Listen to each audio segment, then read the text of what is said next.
దేవునికి మహిమ కలుగుగాక. దేవుడు ఇచ్చిన మహాకృపను బట్టి దేవుడు మనల్ని సజీవ లెక్కలో ఉంచి దేవుడు ఎందుకు వచ్చారు ఈ భూలోకానికి అనే విషయాలు మనము ధ్యానించడానికి దేవుడు మన మధ్యన సంచరిస్తున్న దేవుడు మనకు బోధ చేయడానికి మన మధ్యలో ఉన్నారు. కాబట్టి దేవుడికి అనేకమైన కోట్లాది వందనాలు చేస్తున్నాం. మరి దేవుడు రాజాదిరాజుగా లోకాన జ్యోతిగా దేవుడు భూలోకానికి వచ్చారు. ఆ పాటలు పాడుకుంటూ దేవుడు మహిమపరుచుకుందాం, ఆశీర్వాదాలు పొందుకుందాం.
వచ్చాడు నా యేసయ్యా.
దేవుడి భూలోకానికి ఎందుకు వచ్చాడో, ఎందుకు ఆరుదించాడో, మరి నిన్ను కాపాడడానికి, నిన్ను ప్రేమించడానికి, మరి నిన్ను సంతోషపెట్టడానికి, నిన్ను రక్షించడానికి, దీవించడానికి, ఈ పుడమి మీద అంటే ఈ భూమి మీద జన్మించడానికి మరి దేవుడు ఆయన కరుణ, ఆయన ప్రేమ బట్టి ఆయన మన కోసం ప్రాణం పెట్టాడు.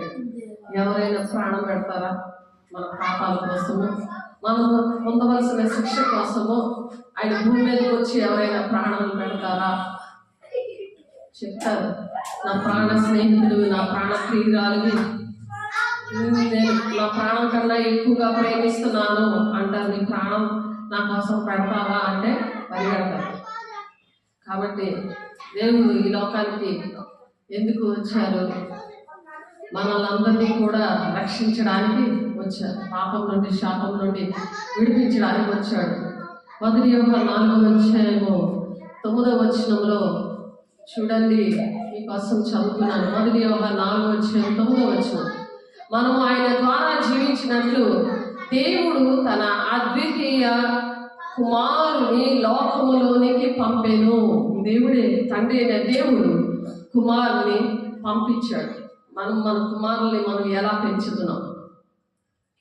దేవునికి సమర్పించాలి. ప్రథమ ఫలాలు దేవునికి ఇవ్వాలి. ప్రథమ సంతానాన్ని దేవునికి ఇవ్వాలి. తండ్రి అయిన దేవుడు మరి తన ప్రథమ ఫలముగా ఉన్న ఆది నుంచి మరి వాక్యం అనే దేవుడిని మన దగ్గరికి పంపించారు. ఆ వాక్యమే కృపాసక్తి సంపూర్ణమే మరి మన మధ్య నివసిస్తుంది, శరీరధారియే మరి అని యోహాను 1 యోహాను సువార్త 14 ఉంటుంది. మనము దేవుని మనం ప్రేమించామని కాదు, తానే మనల్ని ప్రేమించి మన పాపములు ప్రాయశ్చిత్తమై ఉండడానికి తన కుమారుని పంపించాడు. మన దేవుని పిల్లలని మన పిల్లల్ని దేవుని పిల్లలుగా దేవునికి ఇస్తున్నామా? దేవునికి ఇవ్వడం అంటే వాళ్ళు దేవుని పరిశుద్ధంగా దేవునికి ఇష్టంగా నడవడం. దేవునికి ఇవ్వడం అంటే లోక స్నేహము చేయకుండా దేవునితో స్నేహం చేస్తూ వాళ్ళు ఉద్యోగాలు చేసుకోవచ్చు, వాళ్ళు చక్కగా చదువుకోవచ్చు, అన్నీ ఉండాలి. కానీ దేవుని ఆత్మ పొందుకున్నప్పుడు దేవుని పిల్లలుగా ఏ ఉద్యోగం చేసినా, ఎలా చదివినా, ఎక్కడికి వెళ్ళాలో, ఏం చేయాలో, ఉదయం నుండి సాయంత్రం వరకు వాళ్ళ లైఫ్ స్టైల్ ఎలా ఉంటుందో మరి దేవునికి సమయం ఇస్తారు. సమయం ఇవ్వడం అంటే వాక్యం చదువుతున్నప్పుడు, దేవునితో మాట్లాడుతున్నప్పుడు. మనుషులతో మాట్లాడితే మనకి ఎటువంటి ఆనందం అనేది కానీ, దీవెన అనేది కానీ, మనకి రక్షణ అనేది కానీ, మనకి సేఫ్టీ అని కానీ ఏమీ కూడా ఉండదు. ఆ దేవుని గుణాలు మనలో షింక్ అవుతూ ఉంటాయి అన్నమాట. వాక్యం చదువుతుంటే ఆ వాక్యం అనే దేవుడు మన ఒంటిలో ఉంటాడు. అందుకని దేవుడు వాక్యం చదవాలి, ఆ వాక్యం పట్టుకొని సరిచేసుకోవాలి. వాక్యం పట్టుకొని సరిచేసుకుంటూ ప్రార్థన చేయాలి. ప్రార్థన అలా చేస్తున్నప్పుడు దేవుడు నీ పట్ల ఒక ప్రణాళిక ఉంది, నా పట్ల ఒక ప్రణాళిక ఉంది దేవుడికి. ఆయన ఏ విధంగా వాడుకోవాలని ఆశపడుతున్నాడో, ఏ విధంగా నిన్ను ఆశీర్వదించాలని ఆయన ఆశపడుతున్నాడో ఆ విషయాలు మనకి బయటపరుస్తాడు. వాక్యం ద్వారా, సేవకుల ద్వారా, కళల ద్వారా, దర్శనాల ద్వారా, ప్రవచనాల ద్వారా దేవుడు మాట్లాడతాడు. ఎందుకంటే యేసే విషయంలో అలాగే ప్రవచనాలన్నీ కూడా మీకా గారు, యెషయా గారు, మరి అనేకమైన ప్రవక్తలు చెప్తున్నారు. అన్నీ కూడా హోషేయ గారు ప్రార్థన చేస్తాడు. మరి ఆ విధంగా అటువంటి ప్రార్థనలు బట్టి ఈ భూలోకానికి దేవుడు వచ్చాడు. ఆయన పాప క్షమాపణ మనకి ఇవ్వడానికి, శాపము నుండి మనల్ని విడిపించి దేవుని పిల్లలుగా ఉండడానికి, పాపులను రక్షించడానికి. 1 తిమోతి 1:15 పాపంలో శాపంలో దేవుని మాట వినక ఆదాము మరి హవ్వలు తన మాట వినకుండా మరి సాతాను మాటలు వింటున్నప్పుడు మరి ఆ పాపం నుండి దేవుడు విడిపించడానికి, ఆ శాపం నుండి విడిపించడానికి ఆనాడు నోవహు దినాల్లో మరి అబ్రహాం గారు, ఇస్సాకు మరి వీళ్ళు ఏంటంటే మరి దేవుని మాటకి కొంతమంది మరి అవిధేయతగా ఉన్నప్పుడు దేవుడు మరి లోకానికి రావడానికి హోషేయ గారు ప్రార్థన చేస్తారు. ఆ ప్రార్థన చేసినప్పుడు మరి హోషేయ గ్రంథంలో ఉంటుంది. అలా ప్రార్థన చేసినప్పుడు హోషేయ 6:8 ఉంటుంది. కనికరము, న్యాయముగా ప్రవర్తించడము, మరి దీన మనసు కలిగి ఉండడము, ఇంతే కదా నేను కోరుకుంటున్నానని దేవుడు చెప్తాడు. ఆ మాటకి జవాబు తన ప్రార్థన చేసినప్పుడు మళ్ళీ యెషయా గ్రంథము 61 కూడా దేవుడు మాట్లాడతారు.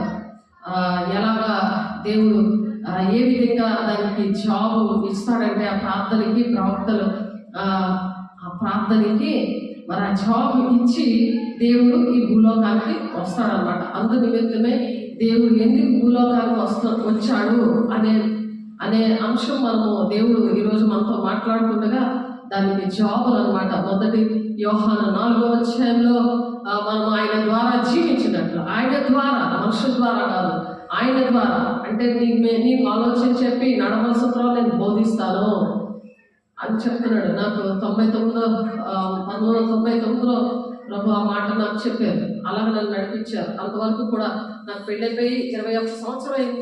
21 సంవత్సరాలు, 22, 23 సంవత్సరాల్లో 2 పిల్లలు పుట్టేశారు.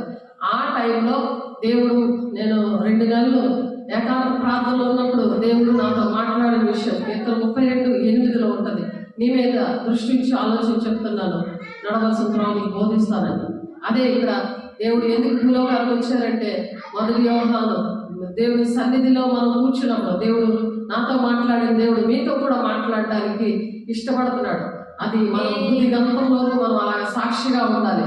అలాగా మనం ఆయన ద్వారా జీవించినట్టు, ఆయన ద్వారానే మనం జీవించాలి, కానీ మనుషుల ద్వారా మనం జీవించకూడదు. ప్రతి ఒక్కరు కూడా, ప్రతి మతంలో, కులంలో కూడా మరి మనుషుల మీద ఆధారపడుతూ ఉంటారు. భర్త మీదో, చెల్లెల మీదో, లేకపోతే అన్నదమ్ముల మీదో, తండ్రి మీద, ఎవరి మీద ఆధారపడుతూ ఉంటారు. కానీ అది టెంపరీయే. కానీ శాశ్వతంగా మనకి ఆధారము, మనకి జీవము, మనకి నిత్య రాజ్యము ఎవరి ద్వారా అంటే మరి మనం ఆయన ద్వారా జీవించినట్లు దేవుడు తన అద్వితీయ కుమారుని లోకంలోనికి పంపించాడు. అద్వితీయ కుమారుడు ఒక్కడే ఒక కుమారుడు అనమాట, ఇంకా కుమారులు లేరు.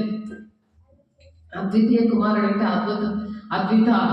మరి నా మనవరాలకి అద్విత అని పేరు పెట్టాడు దేవుడు. అందుకే నేను స్పెషల్గా ఉండాలి బిడ్డ అని తన పుట్టుక విషయంలో ప్రార్థన చేసినప్పుడు అని ఆమెకి అలాగే దేవుడితో కనెక్షన్ పెట్టి అలాంటి పేరు పెట్టారు దేవుడు. అద్విత అంటే ఒక ప్రత్యేకత, ఒక ఏకైన ఒక్క కుమారుడు, అద్వితీయ కుమారుని లోకములోనికి దేవుడు పంపించాడు. దేవుడు లోకములో ఉండి ఆయన పరిశుద్ధుడుగానే ఉన్నాడే కానీ అపవిత్రత అనేది అంటుకోకుండా తన వెలుగుని ప్రజల మీదకి ప్రకాశింపచేశాడు. అదే నక్షత్రం. ఈ దినాల్లో మనం అలా నక్షత్రంలా ఉండాలి. అలాగే జీవవృక్షం వలె మనం ఉండాలి. క్రిస్మస్ ట్రీ అని దాన్ని అలంకరించుకుంటాం. నేను కూడా మరి చిన్నప్పుడు క్రిస్మస్ ట్రీ మరి చాలా చక్కగా అలంకరించేవాళ్ళు, చాలా డెకరేట్ చేసేవాళ్ళు. కానీ ఇప్పుడు అలాంటివి లేవు. ఎందుకంటే మారు మనసు వచ్చిన తర్వాత అది జీవవృక్షము లాగా, మనిషే ఒక నక్షత్రం లాగా మనమే ఆయన ద్వారా మనం జీవిస్తున్నప్పుడు మనమే ఒక నక్షత్రము, మనమే ఆ జీవవృక్షము లాగా మనం జీవించడానికి దేవుడు సహాయం చేశాడు. దేవునికి నామం మహిమ కలుగును గాక. అద్వితీయ కుమారుని లోకములోనికి దేవుడు అందుకని పంపించాడట. దీనివల్ల దేవుడు మన యందుంచిన ప్రేమ ప్రత్యక్షమవుతుంది. దేవుని యొక్క ప్రేమ, ఆ ప్రత్యక్షత ఎవరికైతే ఉంటుందో వాళ్ళు కూడా ఆ వెలుగు, ఆ ప్రత్యక్షత, ఆయన చేసిన కార్యాలు వాళ్ళు కూడా ప్రతి ఒక్కరు కూడా చేయగలరు. ఆమేన్. అలా చేయాలి అంటే దేవునికి ఇష్టంగా ఉండాలి, దేవుని మాటలు వినాలి. ప్రవక్తలందరి కోసం కూడా మరి అక్కడ ఏం చెప్పారంటే సంఖ్యాకాండము 11:29 చెప్తున్నారు, ఎలాగా మనము అలాగే నక్షత్రాలాగా మనం ప్రకాశించగలము, ఎలాగా మనం అందరూ కూడా యేసయ్యను పోలి ఆయన భూలోకానికి వచ్చాడు. ఎందుకంటే ఆయన పోలి మనం నడవడానికి కాబట్టి సంఖ్యాకాండము 11వ అధ్యాయము 29వ వచనంలో ఒక మాట ఉంటుంది చూడండి. ఆయన పోలి మనం ఎలా నడవాలి. అందుకు మోషే, నా నిమిత్తం నీకు రోషం వచ్చిన యెహోవా ప్రజలందరూ ప్రవక్తలగునట్లు, యెహోవా ప్రజలందరూ ఆయన ప్రవక్తల వలని. యెహోవా ప్రజలు అంటే ఆయన వల్ల మనం జీవిస్తే వాళ్ళు ఏమవుతారు? ప్రవక్తలు అవుతారు. నాకు తెలిసి 4:13 అక్కడ మరి 5 పరిచర్యలు దేవుడు అలాగే ఇచ్చారు. ఆ పరిచర్ల ప్రార్థనలో నేను మరి 2 నెలలు కూడా ఉన్నప్పుడు మరి దేవుడు ఆ అనుభవాన్ని, ఆ పిలుపుని దేవుడు ఇచ్చారు. ఇక్కడ సంఖ్యాకాండము 11:29 యెహోవా ప్రజలందరూ ప్రవక్తలగునట్లు యెహోవా తన ఆత్మను వారి మీద ఉంచుడుగా అని అతనితో అనెను. యెహోవా ఆత్మ మరి పరిచర్యలో మరి ఆత్మీయ బిడ్డల మీదకి వచ్చింది. వాళ్ళ బాప్తిసాలు ఇచ్చినప్పుడు ఆ యెహోవా ఆత్మ వచ్చి వాళ్ళు ప్రవచించడం స్టార్ట్ చేశారు, ఆ దర్శనాలు చూడడం స్టార్ట్ చేశారు. కాబట్టి అలాగా దేవునితో మనం ఎప్పుడైతే జీవిస్తామో మన 1 యోహాను 4:9 ఉంది కదా, మనం ఆయన ద్వారా జీవించినట్లు దేవుడు తన అద్వితీయ కుమారుని అందుకు పంపించాడు అనమాట. ఎందుకు భూలోకానికి వచ్చాడంటే జవాబు అదే క్రిస్మస్.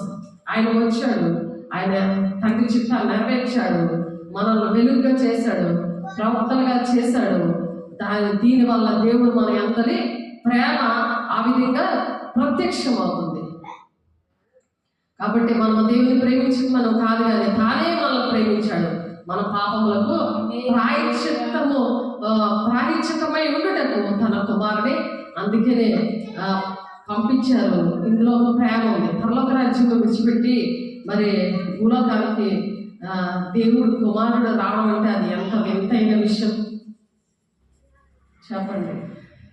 అటువంటివన్నీ నేర్పించి ఆయన ఆత్మను ఇవ్వడం, ఆయన గుణాలు, ఆయన రూపురేఖలు ఇవ్వడం ఎంత అది మహిమకరమైన విషయం.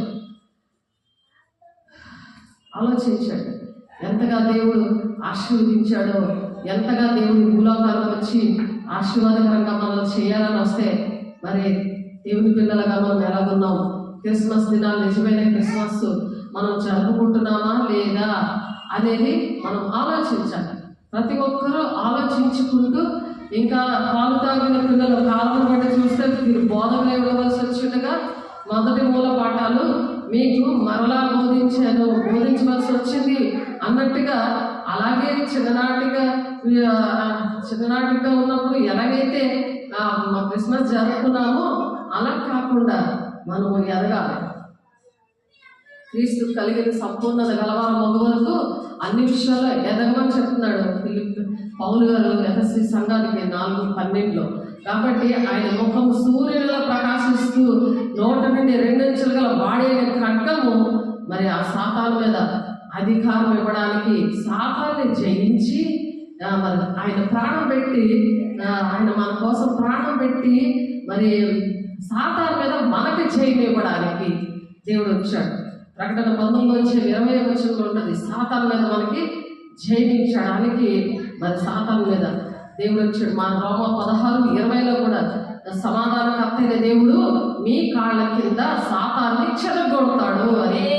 దేవుడు చెదగొట్టడానికి స్త్రీ ద్వారా స్త్రీని వాడు మోసం చేశాడు కాబట్టి ఆదికాండం 3వ అధ్యాయంలో ఆ విధంగా స్త్రీని ఎలాగైతే మోసం చేశాడో ఆ స్త్రీని మోసం చేసిన మరి అటువంటి పరిస్థితులు మరి కలిగాయి కాబట్టి సాతాను అలాగా ఈ లోకమంతటినీ కూడా పాపంలో శాపంలో ముంచేశాడు కాబట్టి స్త్రీ గర్భం నుండే మరి దేవుడు జన్మిస్తాడు అని చెప్పి మరి ఆదికాండంలో ఉంటుంది ఆ మాట. ఆదికాండము 3వ అధ్యాయము చూడండి, 3వ అధ్యాయము 15వ వచనంలో ఉంటుంది ఆ మాట. దేవుడు సాతానుతో ఈ మాటలు చెప్పాడు. దేవుడు మనకి ఈ వాగ్దానంగా ఇచ్చాడు. అదే నెరవేర్పులో వచ్చింది, నెరవేర్పు జరిగింది భూలోకానికి. అందుకే వచ్చాడు. మరి ఆయన స్త్రీతో నీ ప్రయాసంలో నీ గర్భవేదనలో నేను మిక్కిలి హెచ్చించేదను, వేదనతో పిల్లల కందువు, నీ భర్త నీకు వాంఛ కలుగును. 15వ వచనం.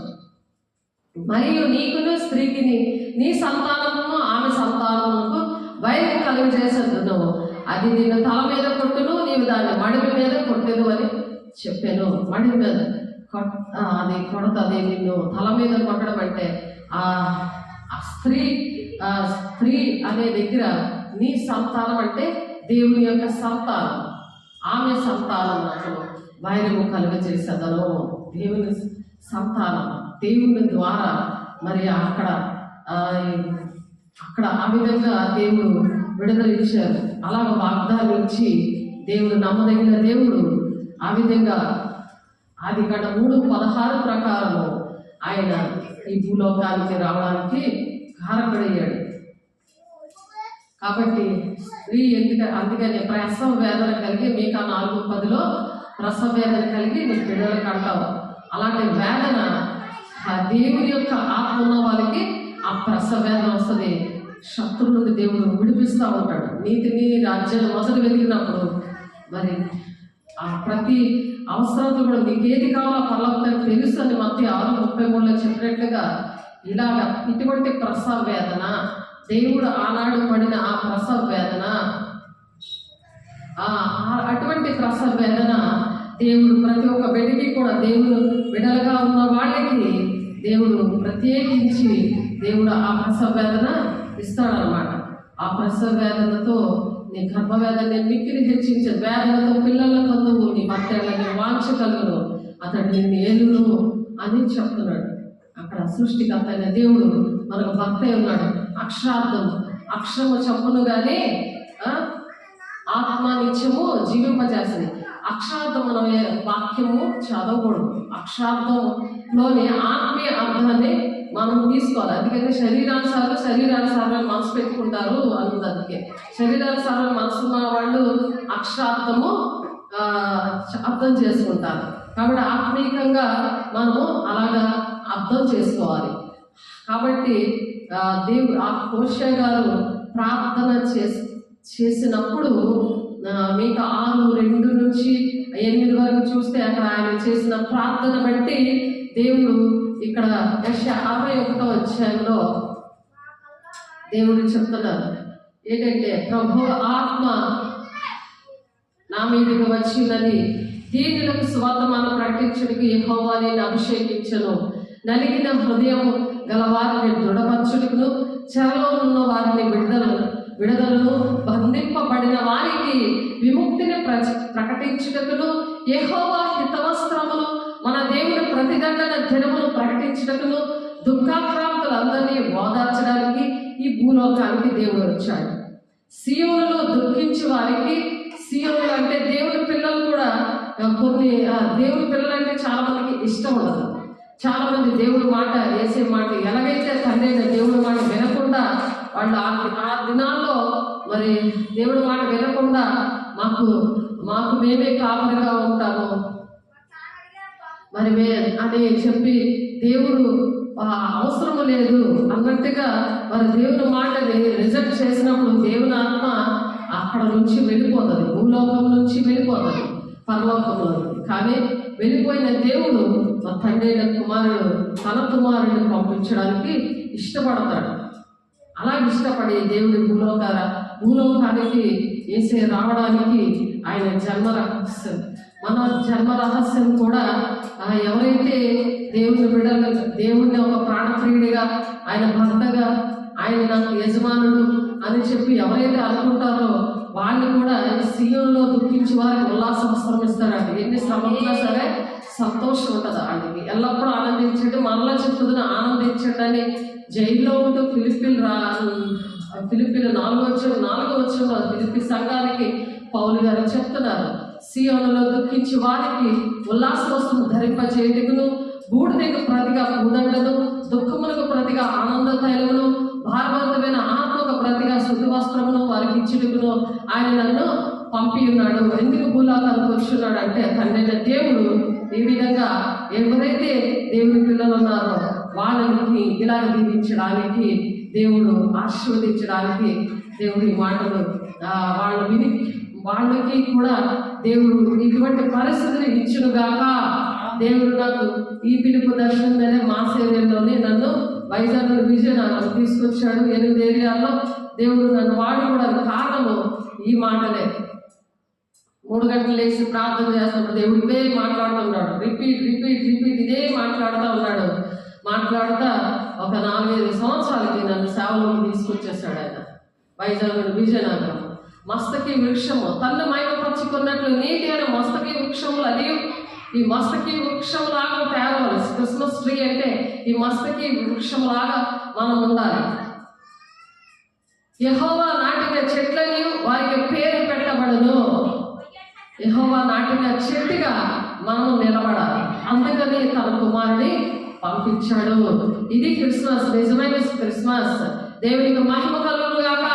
చాలా కాలం నుండి పాడైపోయిన స్థలాలను కడతారట. ఎవరైతే యేసే మరి కుమారుడిగా అనుగ్రహించబడిన అన్నది దేవుడు మనకి కుమారుడిగా యెషయా 9వ అధ్యాయము 6వ వచనంలో ఉంటుంది. చూద్దాం ఒకసారి. యెషయా 9వ అధ్యాయం 6వ వచనంలో యెషయా గారు ప్రవచిస్తున్నారు ఈ మాట. ఎందుకు భూలోకానికి దేవుడు వచ్చాడు అనే విషయాలు మనం ఒకటి దేవుడు మనతో మాట్లాడుతున్నారు. దేవుడికి మహిమ కలుగును గాక, మహిమ కలుగును గాక. ఎలాగనగా మనకు శిశువు పుట్టేను, మనకు కుమారుడు అనుగ్రహించబడను. మనకు యేసయ్య ఈ క్రిస్మస్ దినాల్లో మనలో పుట్టాలి. మన కడుపులో నుంచి ప్రసవ వేదన అనేది రావాలి. నశించిపోయిన ప్రజలు ఆనాడు ఉన్నారు, తిరుగుబాటు చేసే ప్రజలు ఆనాడు ఉన్నారు, ఈనాడు ఉన్నారు. అందుకని దేవుడు వచ్చి తన ప్రణాళిక తన పిల్లలైన వారికి ప్రేమించి ఆయనకు నేర్పించి వెళ్ళిపోయాడు. ఆయన తన సేవలను పుట్టించి ఆయన వెళ్ళిపోయాడు. తన ప్రవక్తలతో దేవుడు పితరులతో మాట్లాడిన దేవుడు ఈ దినాల్లో కూడా మాట్లాడుతున్నాడని హెబ్రీ గ్రంథకర్త 1వ వచనంలో 2వ వచనంలో చెప్తున్నాడు. కాబట్టి దేవుడు మాట్లాడడం మానేశాడు, దేవుడు వెళ్ళిపోయాడు అనుకుంటున్నాడు సాతానుడు. అలా చెప్తా బోధిస్తుంటాడు. కానీ దేవుని బిడ్డ ఇది మొదలుకొని చూడండి, ఏలైనా మనకు శిశువు పుట్టాడు, మనకు కుమారుడు అనుగ్రహించబడాను. ఆయన భుజముల మీద రాజ్యభారం ఉంది. ఆయన మీద రాజ్యభారం ఉంది. అంటే దేవుని రాజ్యానికి అనేక మందిని నడిపించాలని, మొత్తం కులం భేదం లేకుండా, పాపంలో, శాపంలో, అనారోగ్యాల్లో, మరి చెడు వ్యసనాల్లో, అనేకమైన బంధకాల్లో ఉన్న వారిని విడిపించడానికి నిన్ను అభిషేకించాలని దేవుడు నాతో మాట్లాడి సేవకు తీసుకొచ్చాడు. కాబట్టి దేవుడు భూలోకానికి వచ్చాడు. ఎవరైతే గ్రహిస్తారో అందరినీ కూడా ఆ విధంగా దేవుడు కుమారుడు అనుగ్రహిస్తాడట. కుమారుడు అనుగ్రహింపబడాలంటే యేసయ్య ఒంటిలోకి వస్తాడు. అదే పరిశుద్ధాత్మ దేవుడు. వాళ్ళు వచ్చినప్పుడు అటువంటి గుణాలు వస్తాయి. అటువంటి గుణాలు వాళ్ళకి వస్తాయి. అటువంటి గుణాలు వచ్చి ఆయన భుజం మీద రాజ్యభారం ఉండను, ఆశ్చర్యకరుడు, ఆలోచనకర్త, బలవంతుడైన దేవుడు, నిత్యుడొక తండ్రి, సమాధానకర్త, అధిపతి అని అతనికి పేరు పెట్టబడను. పేరు అతనికి పేరు పెట్టబడను. పేరు అని ఉంది, ఒకటే పేరు. కానీ ఎన్ని రూపాలు ఉందంటే అతనే ఆ ఒక్క మనిషి. ఆ ఒక్కగా ఉన్న మనలో కూడా దేశీయ మన కుమారుడు అనుగ్రహించబడినందు మనకు ఎవరైతే దేవుడు మాట్లాడారో, దేవుడు నా కోసమే భూలోకానికి వచ్చారు, నేను ఇంకా నిజమైన క్రిస్మస్ నా జీవితంలో నేను జరిపించుకోవట్లేదు, అది చెడు వ్యసనాలకి విగ్రహంగా చేసుకుని ప్రతిదీ తినడానికి కొత్త బట్టలు వేసుకుని ఆ డబ్బులన్నీ అలా వేసేయడానికి 5,000 10,000 ఆ డ్రెస్సులు అలాంటివి పెట్టుకొని అలాంటి చీరలు అలాగా చేసుకోవడానికి కాదు. అది విగ్రహంగా మరి పండగని చేసుకోకుండా నిజమైన క్రిస్మస్ అన్నమాట. ఎలాగనగా మనకు శిశువు పుట్టాడు, మనకి శిశువు పుట్టాడు అంటే మనకు మారు మనసు వచ్చింది, మనకు కుమారుడు అనుగ్రహించబడను. ఆ కుమారుడైన దేవుడు ఆ పసిబాలుడు లాంటి హృదయము, ఆ పసిబాలు లాంటి చిన్నపిల్లల లాంటి మనసు, అంటే ప్రేమించే గుణం, క్షమించే గుణము. చిన్నపిల్లలు తిట్టేసిన మళ్ళీ నవ్వుకొని వస్తారు కదా మన దగ్గరికి, అలాంటి గుణం అన్నమాట. చిన్నపిల్లలు నా దగ్గర రాలేవండి, ఇటువంటి మనసు ఉన్న వాళ్ళదే దేవుడి రాజ్యం అని దేవుడు అందుకే చెప్పారు.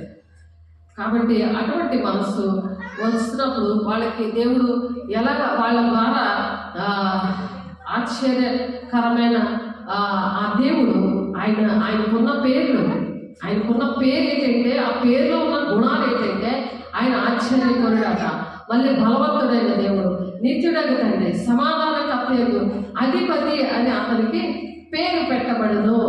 కాబట్టి సమాధానం ఉంటారు అందరూని. మరి ఎవరైతే ఆ కుమారుడిని దేవుడు వారికి అనుగ్రహించాడో, పరిశుద్ధాత్మని ఎవరైతే పొందుకుంటారో, మారుమనసు కలిగి సమయము, డబ్బులు, మరి ప్రేమని ఎవరెవరికో ఇచ్చేయడం కాదు. దేవుని పిల్లలు ఎవరున్నారో, ఎవరు శ్రమపడుతున్నారో, ఎవరు దేవుని రాజ్యాన్ని కట్టడానికి ప్రయాసపడుతున్నారో వారి సహకార పేరట, వారికి క్లెబెత్తులో ఉన్న స్త్రీలు అంటే మన పౌరులకు సహకరిస్తే వారి పేర్లు జీవగ్రంథంలో ఉన్నాయట. జీవగ్రంథంలో ఉండడానికి మంచి అవకాశం అన్నమాట. దేవుడికి మహిమ కలుగును గాక. దేవుడి భూలోకానికి వచ్చి నిజమైన క్రిస్మస్ మనం జరుపుకుంటే మన పేరు జీవగ్రంథంలోకి వెళుతున్న లిస్ట్ అంతా కూడా జీవగ్రంథంలోకి వెళ్తా ఉంటది. ఏ విషయంలో నా బిడ్డలు ఇలాగ చేశారు. పూర్వకాలంలో కూడా చాలా విచ్చలవిడిగా మరి చేసుకునేవారు, అది బ్యాన్ చేస్తారు అప్పుడు. కానీ దేవుడు మళ్ళా ఆయన క్రిస్మస్ చేసుకోవడానికి దేవుడు సహాయం చేశారు. ఇది మరి ఆశ్చర్యకరమైన మంచి ఆలోచనలు వస్తాయి. ఆ ఆలోచనలు బట్టి ఆశ్చర్యమైన కార్యాలు మన గృహాల్లోని, మరి అనేక మంది గృహాల్లోనే దేవుడు చేస్తున్నాడు. దేవుడి బిడ్డ బలవంతుడైన దేవుడు ఆ బలాన్ని నీలో దేవుడు కూడదే, నాలో దేవుడు కూడదే బలమైన కార్యాలు, ఆ బలము శక్తి మనకి ఇస్తాడు. యెహోవాకు ఎదురు చూసే వారికి ఆ నూతన బలం ఇస్తాడు. కాబట్టి నిత్యుడు తండ్రి నిత్యుడు ఉంటాడు, నిత్యము కూడా ఉంటాడు అన్నమాట. తండ్రి అని పిలుస్తాడు. ఇప్పుడు మన తాతలు కూడా తండ్రి అని పిలుస్తాడు, మనం కూడా తండ్రి అని పిలుస్తాం కదా. నిత్యుడు అని అంటే ఎప్పుడు కూడా ఆయన తండ్రి అనే పిలువబడతాడు. ఆయన అందరికీ కూడా తండ్రే. కాబట్టి తండ్రి నిత్యుడు తండ్రి ఎప్పుడు కూడా సమాధానంగానే మనతో ఉంటాడు. మనం ఎప్పుడైతే దేవుడు ఎందుకు భూలోకానికి వచ్చాడు, ఆయన ప్రణాళిక ఏంటి అని చెప్పి మనం ఆలోచించినప్పుడు మన పట్ల ఏ ప్రణాళిక ఉందో బయటపరుస్తాడు. ఏదో మనిషి బ్రతుకుతుందంటే ఏదో జంతువు బ్రతుకుతున్నట్టు మనం బ్రతికేయడానికి కాదు. దేవుడు ఒక్కొక్క ప్రణాళిక మన పట్ల ఉంచాడు. నా పట్ల దేవుడికి ఏ ప్రణాళిక ఉందని గమనించగలరు. ఆ ప్రత్యక్షత ఏంటనేది మన దేవుడి దగ్గర నుండి తెలుసుకునే మనోనేత్రాలు, జ్ఞానేంద్రియాలు కలిగి మనం జీవించాలి. కాబట్టి దేవుడు మరి 720 సంవత్సరాల క్రితము యెషయా గారు ఈ ప్రవచనం చెప్పారు. అది నెరవేరుతుంది నా జీవితంలో. ఎందుకంటే భూదిగంధముల వరకు సాక్షిగా ఉండమని మరి పరిశుద్ధాత్మ దేవుడు వచ్చినప్పుడు మీరు శక్తిమంతులు అవుతారని చెప్తున్నారు కదా. మనం శక్తిమంతులు అవ్వాలంటే భూదిగంధముల వరకు సాక్షిగా ఉండాలి. ఆ బలవంతుడైన దేవుడు, మరి నిత్యుడు తండ్రి, సమాధానకర్త అయిన దేవుడు, ఆశ్చర్యకరుడైన దేవుడు మన జీవితాల్లో మన ద్వారా వెలుగు వాళ్ళ మీద ప్రత్యక్షతగా ఉండి వాళ్ళ జీవితాల్లో ఎవరైతే మరి సేవకులు ఆశ్రయించినప్పుడు దేవుడు అటువంటి పరిస్థితులు దేవుడు కల్పిస్తాడంట. అలాంటివి కల్పించాలనే దేవుడు ఆశపడి మాటలు చెప్తున్నారు. 1 యోహాను 4వ అధ్యాయము 9వ వచనంలో మనం చూసాం కదా, మనం ఆయన ద్వారా జీవించినప్పుడు ఇవన్నీ కూడా జరుగుతాయి. ఆయన ద్వారా జీవించాలి. చెక్ చేసుకోవాలి రోజు, నేను ఎవరి ద్వారా జీవిస్తున్నాను, ఎవరి మీద ఆధారపడుతున్నాను, ఎవరిని అడిగి నేను పని చేస్తున్నాను, ఏ విధంగా నేను పని ప్రారంభించినప్పుడు ఏ విధంగా ఎవరిని అడిగి చేస్తున్నాను, దేవుడిని అడిగి చేయమని దేవుడు చెప్తున్నాడు. దేవుడు ద్వారానే మనం జీవించాలి. మనం ఏమి చేసినా దేవుడిని అడిగి మనం చెయ్యాలి. మొదటి యోహాను 5:11 దేవుని కుమారుని అంగీకరించేవాడు జీవము గలవాడు. ఎవరైతే అలాగ అంగీకరించి అలాగ దేవుని ద్వారా జీవిస్తాడో వాళ్ళు ఎవరట? జీవము గలవాడు. జీవము అంటే నువ్వు బ్రతికున్నట్లేక నువ్వు ఎవరికైనా పనికొస్తావు. ఏ మతంలో ఉన్నావు, ఏ కులంలో ఉన్నావు, ఏ సమస్య ఉన్నా సరే మరి పనికొస్తావు. నేను హైదరాబాద్ నుంచి మరి నాతో ప్రార్థన చేయించుకున్నారు. చిన్ని అని ఇంకొక అమ్మాయి, ఇద్దరు భార్యాభర్తలు ప్రార్థన చేయించుకున్నారు వాళ్ళు. అంటే వాళ్ళకి ఆ నమ్మకం, ఆ విశ్వాసాన్ని బట్టి దేవుడు అక్కడికి కార్యము యేసునామములో జరిగినగా. అలాగా ఆ విశ్వాసం బట్టి దేవుడు చూస్తాడు. వాళ్ళలో ఉన్న విశ్వాసం, దేవుడి బిడ్డ పలానా విజయనగరంలో ఉంది, నేను ప్రార్థన చేయించుకుంటే నాకు దేవుడు కార్యం చేస్తాడు అని ఒక విశ్వాసం. ఆ విశ్వాసం చూస్తాడు, నన్ను చూడదు. ఇక్కడ నేనేం కాదు, నేను జీరోయే. కానీ ఎప్పుడైతే మనము దేవుని ద్వారా నేను కూడా అలాగే జీవిస్తానో, అటువంటి విశ్వాసంతో దేవుని అడిగి నేను అన్ని చేస్తానో, అన్నీ కూడా దేవుని ద్వారా నేను దేవుని మహిమపరచడానికి దేవుడు నన్ను ఏర్పాటు చేసుకున్నాడని నేను నమ్మి దేవుని మాట విని దేవుని కార్యాలు, ఆశ్చర్యమైన కార్యాలు, అద్భుతకరమైన కార్యాలు నిత్యుడొక తండ్రి కదా, నిత్యము కూడా ఒకలాగే ఉండి, నిన్నొకలాగా ఈ రోజులాగా కాదు, నిత్యము కూడా నిత్యుడొక తండ్రి మనలో నివసిస్తున్నాడు. ఆయన మాటలు విన్నప్పుడు తండ్రి, కుమార, పరిశుద్ధాత్మ దేవుడు మనలో ఉన్నప్పుడు మనమంట ప్రతి వారి విషయంలో జీవము గలవారిగా ఉంటామంట. దేవుని కుమారుని అంగీకరించేవాడు, దేవుని కుమారుని ఎవరైతే అంగీకరిస్తారో, కుమారుడు అనుగ్రహించబడాలంటే నాకు కాదలే, నేను చక్కగా ఏదో క్రిస్మస్ చేసుకోవడానికి, చూడడానికి, భోజనం చేయడానికి వచ్చాను అంతే అన్నట్టుగా నామకార్థంగా ఉన్నారనుకోండి.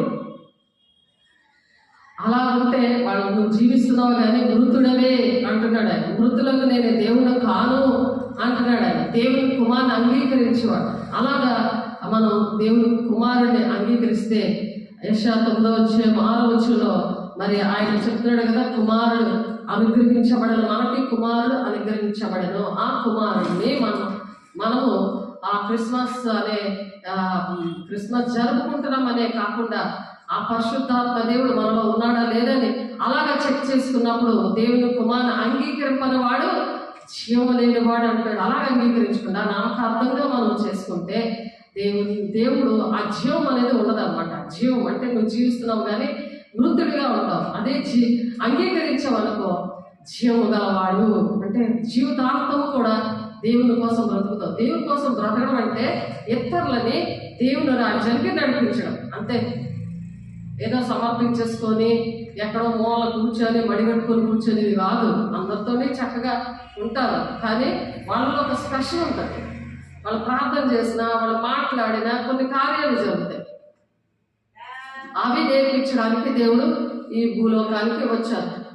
కాబట్టి మనం ఆ విధంగా అటువంటి ప్రేమని ఈ క్రిస్మస్ దినాల్లో పొందుకోవడానికి దేవుడు సహాయం చేస్తున్నారు. ఒకటి సాతాన్ని జయించి సాతాను చేతి నుండి మనల్ని విడిపించడానికి, ఆదికాండం 3:15 ఆ సాతాను తలని చెదగొట్టి మనము కూడా చెదగొట్టడానికి, సమాధానము మనకి దేవుడికి సమాధానం లేకుండా ఆ దుష్టుని చెదగొట్టడానికి వచ్చాడు ఆయన.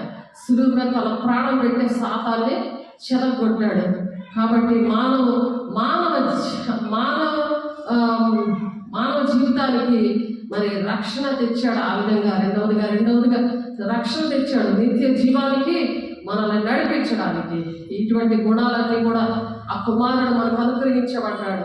ఆ కుమారుడైన పరిశుద్ధాత్మ దేవుడు మనం జీవించేలాగా సహాయం చేశాడు. యోహాను 3:16 దేవుడు అలాగా లోకాన్ని అలా ప్రేమించాడు, ఎంతో ప్రేమించాడు. అలాగే మనం కూడా దేశాన్ని ఎంతగానో మనం ప్రేమించాలి, సంపూర్ణమైన భక్తి కలిగి ఉండి, మాన్యతైన భక్తి కలిగి ఉండి, మనుషులందరి కోసం కూడా మనం ప్రార్థన చేయాలి. దేశం నెమ్మదిగా ఉండాలంటే, సుఖంగా, మీరు నెమ్మదిగా ఉండాలంటే, సుఖంగా ఉండాలంటే అయ్యా మీరు అందరి కోసం ప్రార్థన చేయాలి. ఇది దేవుని దృష్టికి అనుకూలమైనది అని తిమోతి పత్రికలో ఉంటుంది. కాబట్టి దేవుడు లోకాన్ని ఆ విధంగా ప్రేమించాడు. ఎప్పుడైతే కుమారుడు దేవుడు మనకు అనుగ్రహించాడని మనం నమ్ముతామో, అలాంటి ప్రసవేదన కలిగి ఉంటామో, అప్పుడు అద్వితీయ కుమారుడిగా పుట్టిన వాని యందు విశ్వాసం ఉంచు ప్రతి వాడును నశించక, వాళ్ళు నశించరు, ఇంకా నశించకుండా నిత్య జీవంలోనికి వాళ్ళు నడిపించబడతారనమాట. నిత్య జీవం పొందుకుంటారు. వాళ్ళు నిత్య జీవం అంటే పరలోక రాజ్యం పొందుకుంటారు. ఎందుకంటే దేవుని పిల్లల విషయంలో తండ్రి మరి 3.5 సంవత్సరాలు వరకు కూడా కుమారుని పెట్టి అన్ని నేర్పించి ఒక మాదిరిగా ఉంచి ఆయన వెళ్ళిపోయిన తర్వాత కొంతమందిని దేవుని పిల్లలుగా ఆయన ఏర్పాటు చేసుకొని ఆ విధంగా చేయడానికి కొంతమంది ఏర్పాటు చేసుకొని నడిపిస్తున్న పిల్లల విషయంలో దేవుడు ఎంతగానో ఇష్టపడి ఈ మాటలు చెప్తున్నారు. ఇంకనో అనేక మందిని క్రిస్మస్ దినాల్లో ప్రతి చోట క్రిస్మస్ పెట్టి దేవుని పిల్లలుగా అలాగా జీవింప చేయాలని దేవుడు ఆశపడుతున్నాడు. స్త్రీ తన తల మీద కొడతాది అని ఉంటుంది. ఆ స్త్రీ అనే ప్లేస్లో పుట్టినట్లని అక్కడ అతడు అని ఉంటుంది. కాబట్టి అతడు అంటే యేసే అనమాట. అది ఇక్కడ 3:15లోని నీవు స్త్రీని మోసం చేసావు కాబట్టి స్త్రీ నుండి దేవుని కుమారుడు వచ్చి దావతాలను చెదగొడతాడని ఆ మానవ జాతి నువ్వు నాశనం చేసావు. కాబట్టి తండ్రి దేవుడు కుమారుడిని భూలోకానికి పంపించారు. కాబట్టి అపవాది క్రియలను లయపరచడానికి దేవుని కుమారుడు ప్రత్యక్షమయ్యాడు. సేమ్ దేవుని కుమారులుగా మనం కూడా ఉండి ఎక్కడైతే అపవాది క్రియలు జరుగుతున్నాయో అక్కడ మనం ప్రత్యక్షం అవ్వాలి. యేసునామములో ఆమేన్. మనల్ని అందుకనే స్టార్ లాగా, ఒక జీవ వృక్ష ఫలం లాగా, మస్తకి వృక్షం లాగా మనల్ని నాటాడు భూలోకంలో. ఎందుకు మనం అది తండ్రి యొక్క చిత్తము. మనం భూలోకానికి రావడానికి కారణం అది.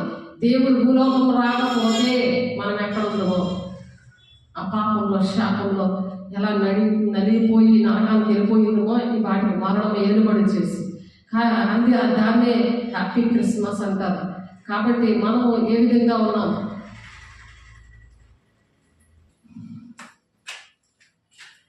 మనం ఎలా ఉన్నామో మనం ఆలోచించుకుందాం.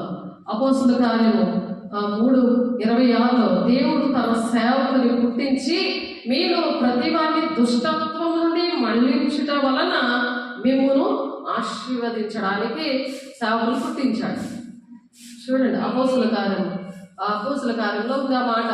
సేవకులు ఎందుకని పుట్టించాడు? ఎవరైతే దేవుని స్టార్గా ఉంటారో, నక్షత్రంగా ఉంటారో, ఎవరైతే మస్తకి వృక్షంలాగా ఉంటారో ఆ జీవవృక్ష ఫలములు భుజించడానికి దేవుడు అనుమతిస్తాడు. దేవుడు అది ఆ భాగ్యం ఇస్తాడు.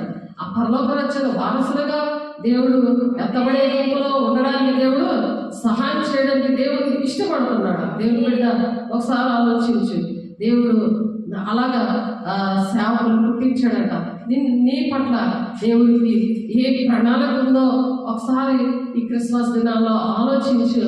ఆ డబ్బులు అటువంటి నీ ప్రణాళిక దేవుడికి ఉన్నది కదా, ఒక ప్రణాళిక దీనికి దేవుడు ఇచ్చినప్పుడు దానికోసం ఖర్చు పెట్టి క్రిస్మస్ డబ్బులన్నీ కూడా ఆ శక్తిని, ఆ సెలవులు ఇవన్నీ కూడా దేవుని విషయంలో, సంఘం విషయంలో నువ్వు ఎక్కడైతే బాప్తిసం తీసుకున్నావో ఆ సంఘం విషయంలో నువ్వు బాధ్యత వహించాలి. దేవుడు లెక్క అడుగుతాడు. దేవుని బిడ్డ ఆ ప్రవక్త చూడండి అపోస్తుల కార్యం 3:26 దేవుడు తన సేవకులను పుట్టించి మీలో ప్రతి వారిని వారి దుష్టత్వములను మళ్లించడం వల్ల మిమ్మల్ని ఆశీర్వదించటకు. దుష్టత్వములను మళ్లిస్తే ఎవరిని ఆశీర్వదిస్తారు? మనల్ని. ఎవరైతే మనం దేవుడు బిడ్డలుగా మనల్ని దేవుడు పుట్టించాడో మనలో పుట్టాడు కదా, మనం ఆయనలో పుట్టాము కదా, దేవుని మూలంగా పుట్టిన వాళ్ళని ఎరుగుదాం. కానీ దుష్టుడు ముట్టకుండా తను తాను భద్రం చేసుకోమని ఉంది 1 యోహాను 5:17. అలా భద్రం చేసుకుంటూ మన రక్షణ అనుక్షణం కూడా ఆ భయంతోనూ వణుకుతోనూ రక్షణ కాపాడుకుంటూ ఏం చేయాలి? దేవుని సేవకుని దేవుడు తన సేవకుని పుట్టించి మీలో ప్రతి వారిని వారి దుష్టత్వములను మళ్లించడం వల్ల మిమ్మల్ని ఆశీర్వదించుటకు ఆయనను మొదట మీ యొద్దకు పంపెనని చెప్పాను. ఆయనను దేవుడు మొదట మన దగ్గరికి అందుకనే పంపించాడు భూలోకానికి. మనల్ని సేవకులుగా దేవుని రూపంలో ఆయన పోలికలో ఆయన మనల్ని సృష్టించాడు. క్రీస్తు యేసులో కలిగిన మనసు మీరు కూడా కలిగి ఉండండి అని చెప్పాడు. క్రీస్తు కలిగిన సంపూర్ణత గలవాల మగ వరకు అన్ని విషయాలు మీరు ఎదగండి అని చెప్పారు. కాబట్టి ఆ భూమి ఆ విధంగా కీర్తనకారుడు దావీదు భక్తుడు కూడా చెప్తాడు 67వ కీర్తనలో 6-7 వచనాల్లో, అప్పుడు భూమి తన ఫలమునిచ్చును, భూమి దేవుడు మా దేవుడు మిమ్మల్ని ఆశీర్వదించును. అలాగే ఫలవంతమైన జీవితాలు ప్రతి ఒక్క కుటుంబంలో ఆ భూమి మీద దేవుడు వచ్చినందుకు ఆకాశంలో ఉన్న తన మహిమనంతటినీ తండ్రి దగ్గర ఆ మహిమనంతటినీ విడిచిపెట్టి మరి భూలోకానికి దేవుడు కుమారుడిగా పంపబడడానికి కారణం అన్నమాట. ఆ విధంగా దేవుడు మా దేవుడు మిమ్మల్ని ఆశీర్వదించును అని దావీదు భక్తుడు చెప్తున్నాడు. అతని పేరు నిత్యము నిలిచును, అతని నామము సూర్యుడున్నంత కాలము చిగుర్చుచుండును, అతన్ని బట్టి మనుషులు దీవించబడదురు, అన్ని జనులందరూ అతడు ధన్యుడని చెప్పుకుంటారు. అందుకే క్రిస్మస్ అందరూ కూడా జరుపుకుంటున్నారు. మరి దావీదు గారు ప్రవచించారు 72వ కీర్తనలో 17వ వచనంలో, అది ఇప్పుడు నెరవేర్పు జరుగుతుంది. కాబట్టి దేవుడు బిడ్డ మన విషయాలు కూడా మనం చనిపోయినా సరే మన విషయాలు కూడా ఆ విధంగా అది నెరవేర్పు అనేది జరగాలి. మన జీవితాల్లో కూడా దేవుడు పుట్టినప్పుడు నెరవేర్పు దేవుడు తండ్రి చిత్తం నెరవేర్పు చేసి ఎలాగైతే మరి పరలోక రాజ్యంలో ఆయన సింహాసనంలో తండ్రి కుడిపార్శ్వలో కూర్చున్నాడో జయించే వారికి అటువంటి పరిస్థితులు ఇస్తాడు. మనం ఎప్పుడైతే జయం పొందుకుంటామో దేవుని యొక్క ప్రత్యక్షత మనలో మన దగ్గరికి వచ్చినప్పుడు ఆ ప్రత్యక్షత ప్రకారం ఆ తండ్రి చిత్తం ప్రకారం మనల్ని ఎందుకు భూలోకాన్ని తీసుకొచ్చాడో ఆ ప్రణాళిక నెరవేర్చడం మనం కూడా తండ్రి కుడిపార్శ్వలో మనం కూర్చోబెడతాడు. అప్పుడు మిగిలిన వారు కూడా అలాగే వెంబడించి ఆ మాటలను బట్టి దేవుణ్ణి వెంబడిస్తారనమాట. దేవుని బట్టి అటువంటి కార్యాలు చేసి దేవుని మహిమపరిచి దేవుని రాజ్యంలో ప్రవేశించి అనేకమైన బహుమానాలు పొందుకుంటారు. కాబట్టి క్రిస్మస్ దినాల్లో యెషయా గారు చెప్తున్న మాట ఏంటంటే ఆయన ప్రవచించారు. కాబట్టి 59:20-21 సియోను వద్దకును యాకోబులో తిరుగుబాటు చేయటం మాని సియోను వద్దకు మరి యాకోబులో తిరుగుబాటు చేశారట. అవి మాని మళ్ళుకొనిన వారి వద్దకును విమోచకుడు వచ్చును. ఇదే యెహోవా వాక్కు. ఎవరైతే ఆ తిరుగుబాటును మాంతారో అవిధేయతను మాంతారో తండ్రి చిత్తాన్ని ఏంటని తెలుసుకుంటారో వాళ్ళ దగ్గరికట విమోచకుడు వస్తాడంట. మీకు కుమారుడు అనుగ్రహించబడును అని యెషయా గారు 9:6లో చెప్పిన మాట. యెషయా 59:20-21 ఏమంటున్నాడంటే ఆ విమోచకుడట మీ వద్దకు వస్తాడు. మీరు తిరుగుబాటు చేయటం మాని మీరు మళ్ళుకొని అలా మీరు మార్పు చెందితే మీ ఆలోచనలు తలంపులు ఉద్దేశాలు మీరు అక్రమమైన పరిస్థితులన్నీ విడిచిపెట్టినప్పుడు మీరు ఒక క్రమంలోకి వచ్చినప్పుడు వారి యొద్దకు విమోచకుడు వచ్చును. విమోచకుడైన దేవుడు రక్షించడానికి ఈ భూలోకానికి వచ్చాడు. ఈ దినాల్లో కూడా తిరుగుబాటు చేసే ఆత్మీయ బిడ్డలు బాప్తిసం దగ్గర మరి చర్చలు వేరేగా మార్చుకొని ఉంటారు. ఎక్కడ మరి కల్పనా కథలు ఉంటాయో వారికి అనుకూలమైన బోధకులను వెతుక్కుంటా వెళ్ళిపోతున్నారు. పరిశుద్ధులకు ఒక్కసారి అప్పచెప్పడం బోధలోని వారు ఉండకుండా ఆ విధంగా వెళ్ళిపోతున్నారు. ఆలోచించండి, అటువంటి పరిస్థితులు ఉండకూడదనే దేవుడు ఈ మళ్ళుకున్నప్పుడు దేవుడు నేను విమోచిస్తాడట. ఇప్పటికేం ప్రాబ్లం లేదు, దేవుడు మంచి సమయం ఇచ్చాడు, మీకు మంచి అవకాశం ఇచ్చాడు.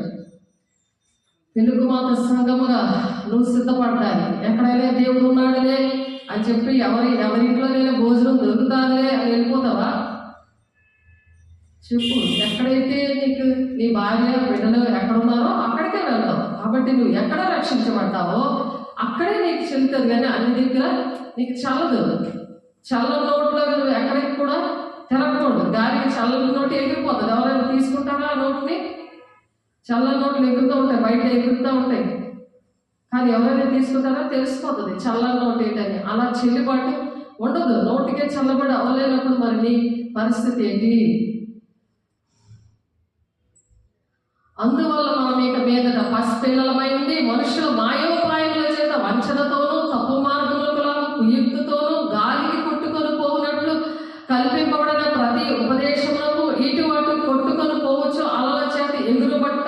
ఎగురు కొట్టబడిన వారమై ఉండక.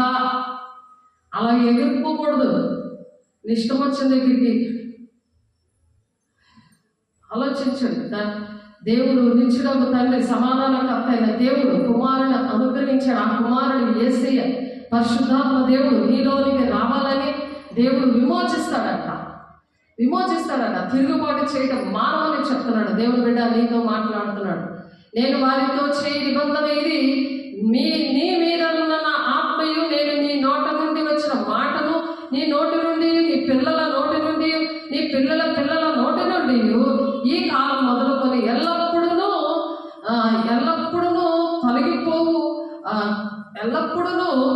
తొలగిపోవు అని యెహోవా సెలవిచ్చుచున్నాడు. నువ్వు కరెక్ట్గా ఉంటే నీ పళ్ళు, నువ్వు చెట్టుగా ఉండి మస్తకి వృక్షంలాగా ఉన్నావు అనుకో, యెహోవా నాటిన చెట్టుగా ఉన్నావు అనుకో.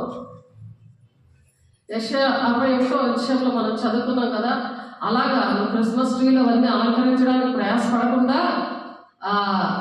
ఏంటంటే అవి పిల్లలు చేసుకుంటారు. పిల్లల సంతోషం కోసం వాళ్ళు చేసుకుంటున్నారు అనుకో. ఆ పిల్లలకు అర్థం అవ్వదు. నువ్వు కాలం పడి చూస్తే ఇంకా పసిపిల్లలాగా లేవు కదా. బోధకులు ఇవ్వవలసి వచ్చినట్టుగా మొదటి మూల పాఠాలు మరలా మీకు బోధించడానికి ఒకడు కావాలి. ఆ ఒక్కడుగా దేవుడు నిలబెట్టి చెప్తున్నప్పుడు అవి అర్థం చేసుకున్నప్పుడు, దేవుడు ఆ తిరుగుబాటును మానినప్పుడు, బోధకులుగా ఉండడానికి ఇష్టపడినప్పుడు, దేవుడిని ప్రకటించడానికి, వెలుగును ప్రకటించడానికి ఒక నక్షత్రంలాగా ఉన్నప్పుడు, బుద్ధిమంతులు ఆకాశంలో జ్యోతులలో ప్రకాశిస్తారని చెప్తున్నారు కదా. 12:3లో దానియేలు గారు చెప్తున్నారు కదా. ఆ ప్రవచనము నీ పట్ల నా పట్ల నెరవేర్చబడాలని దేవుడు మనతో మాట్లాడుతున్నాడు. దేవుడు మనకు మహిమ కలుగును గాక. కాబట్టి నేను వారితో చేయి నిబంధన ఇది. ఎవరైతే అలా వస్తారో దేవుడు ఒక నిబంధన చేస్తున్నాడు. క్రిస్మస్ దినాల్లో, క్రిస్మస్ అలా నిజమైన క్రిస్మస్ చేసుకున్నప్పుడు నేను వారితో చేయి నిబంధన ఇది, నీ మీద ఉన్న నా ఆత్మ నేను నీ నోట నుంచిన మాటలను నీ నోట నుండి, నీ పిల్లల నోట నుండి, నీ పిల్లల పిల్లల నోట నుండి ఈ కాలం మొదలుకొని ఎల్లప్పుడూ తొలగిపోవు అంటున్నాడు. 1000 తరాల వరకు దీవెన అన్నమాట. దేవుడి మాట విన్నప్పుడు, దేవుడికి లోబడినప్పుడు, దేవుడి దగ్గర తిరుగుబాటు మానినప్పుడు గాలికి చెదరగొట్టు పొట్టిలాగా ఉంటారంట దుష్టులు. అలా ఉండగా గాలికి చెదరగొట్టు పొట్టువలే ఉంటారంట. అలాగా ఉండకుండా దేవుడు ప్రేమ కలిగి సత్యము చెప్పుచ్చు క్రీస్తు వలె ఉండటకు మనం అన్ని విషయంలో ఎదుగుదము అని ఎదసేలు రాసిన పత్రిక 4:14-15 దేవుడు చెప్తున్నాడు. దేవుడు బిడ్డ పిల్ల తరాల వరకు నా కుమారుడు నా మాట వినట్లేదు. కారణం నువ్వే. ఆ గుండె సాతాను గుండెని వాడి గుండె తీసి భూమి మీద పెట్టి సాతాను గుండె తీసి వాడి గుండెలో పెట్టడానికి కారణమదే. సేవకుల్ని పట్టించుకోకుండా దేవుడు ఇచ్చిన బిడ్డలు పక్కన పెట్టి తిరుగుబాటు చేసి నీ ఇష్టం వచ్చినట్టు తిరుగుతున్నందువలన, ఆ కల్పింపబడిన ఉపదేశాలను పరిగెడుతున్నందువలన వచ్చిన ప్రాబ్లము ఈ క్రిస్మస్ దినాల్లో దేవుడు నీతోనే మాట్లాడుతున్నాడు. దేవుడు బిడ్డ, నువ్వు ఎక్కడున్నా సరే దేవుడు బిడ్డగా నువ్వు బాధ్యతలు వహించాలి, సంఘ బాధ్యతలు వహించాలి.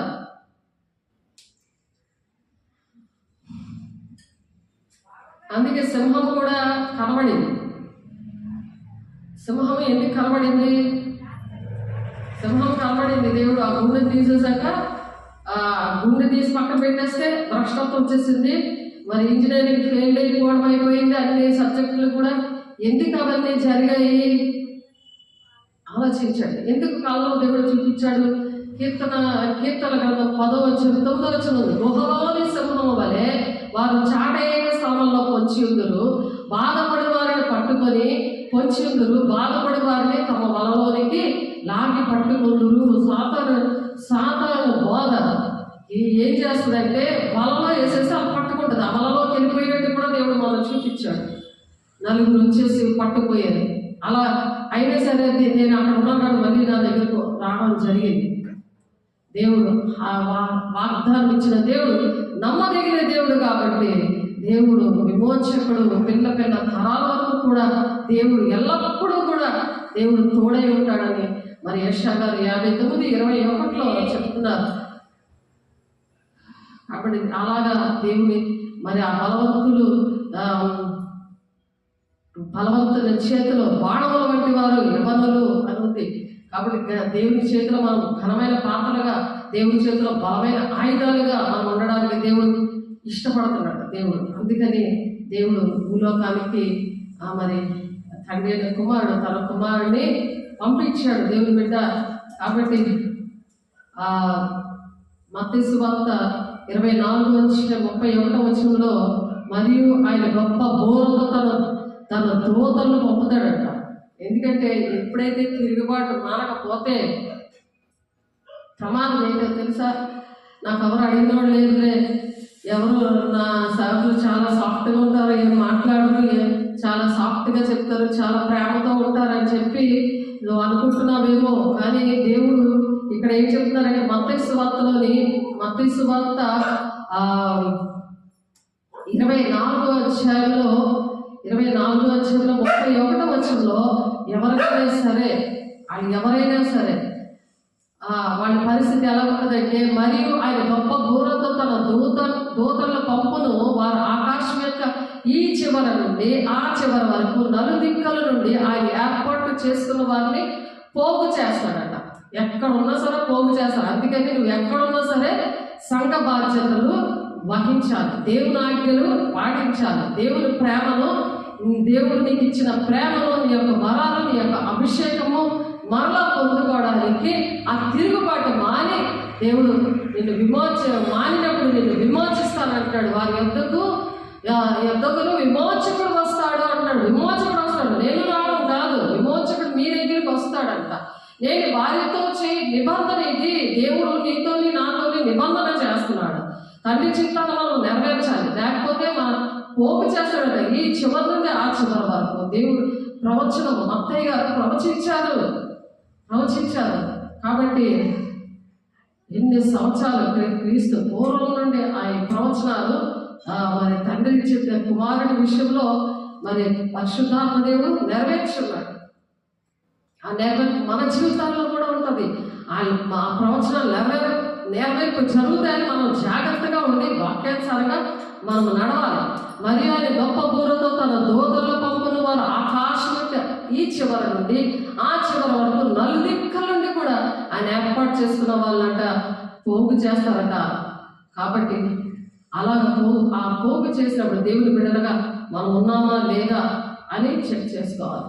దేవుని బిడ్డ అలా ఉన్నామా లేదా మనం అనుక్షణము కూడా చెక్ చేసుకునే దినాల్లో మనం ఉన్నాము. అంచె దినాల్లో మనం ఉన్నాము.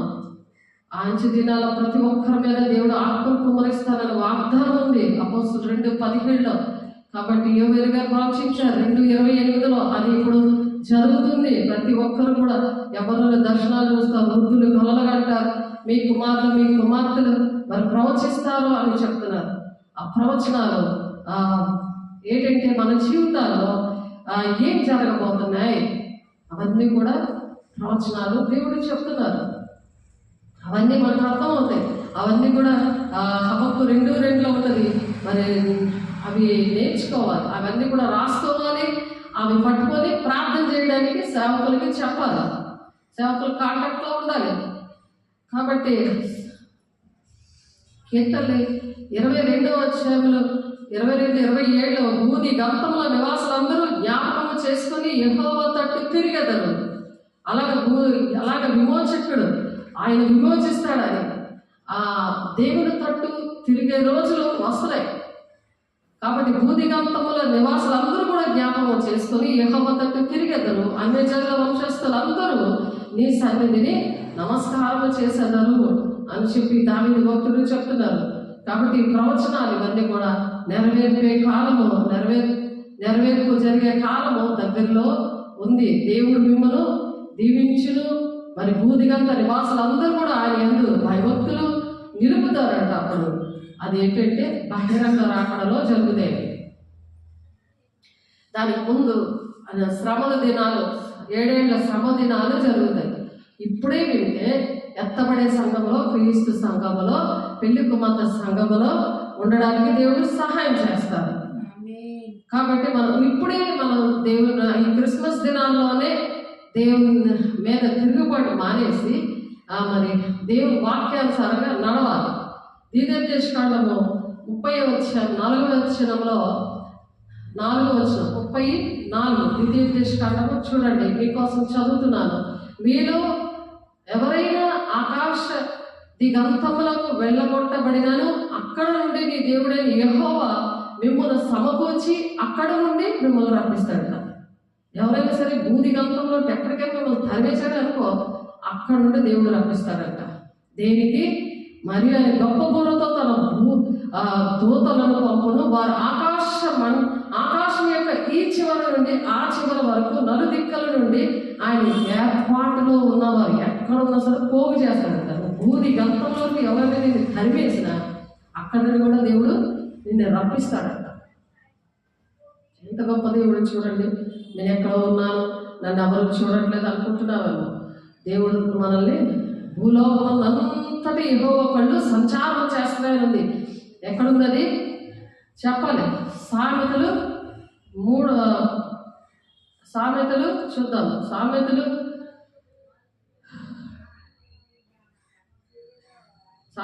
3వ అధ్యాయము 15వ వచనం.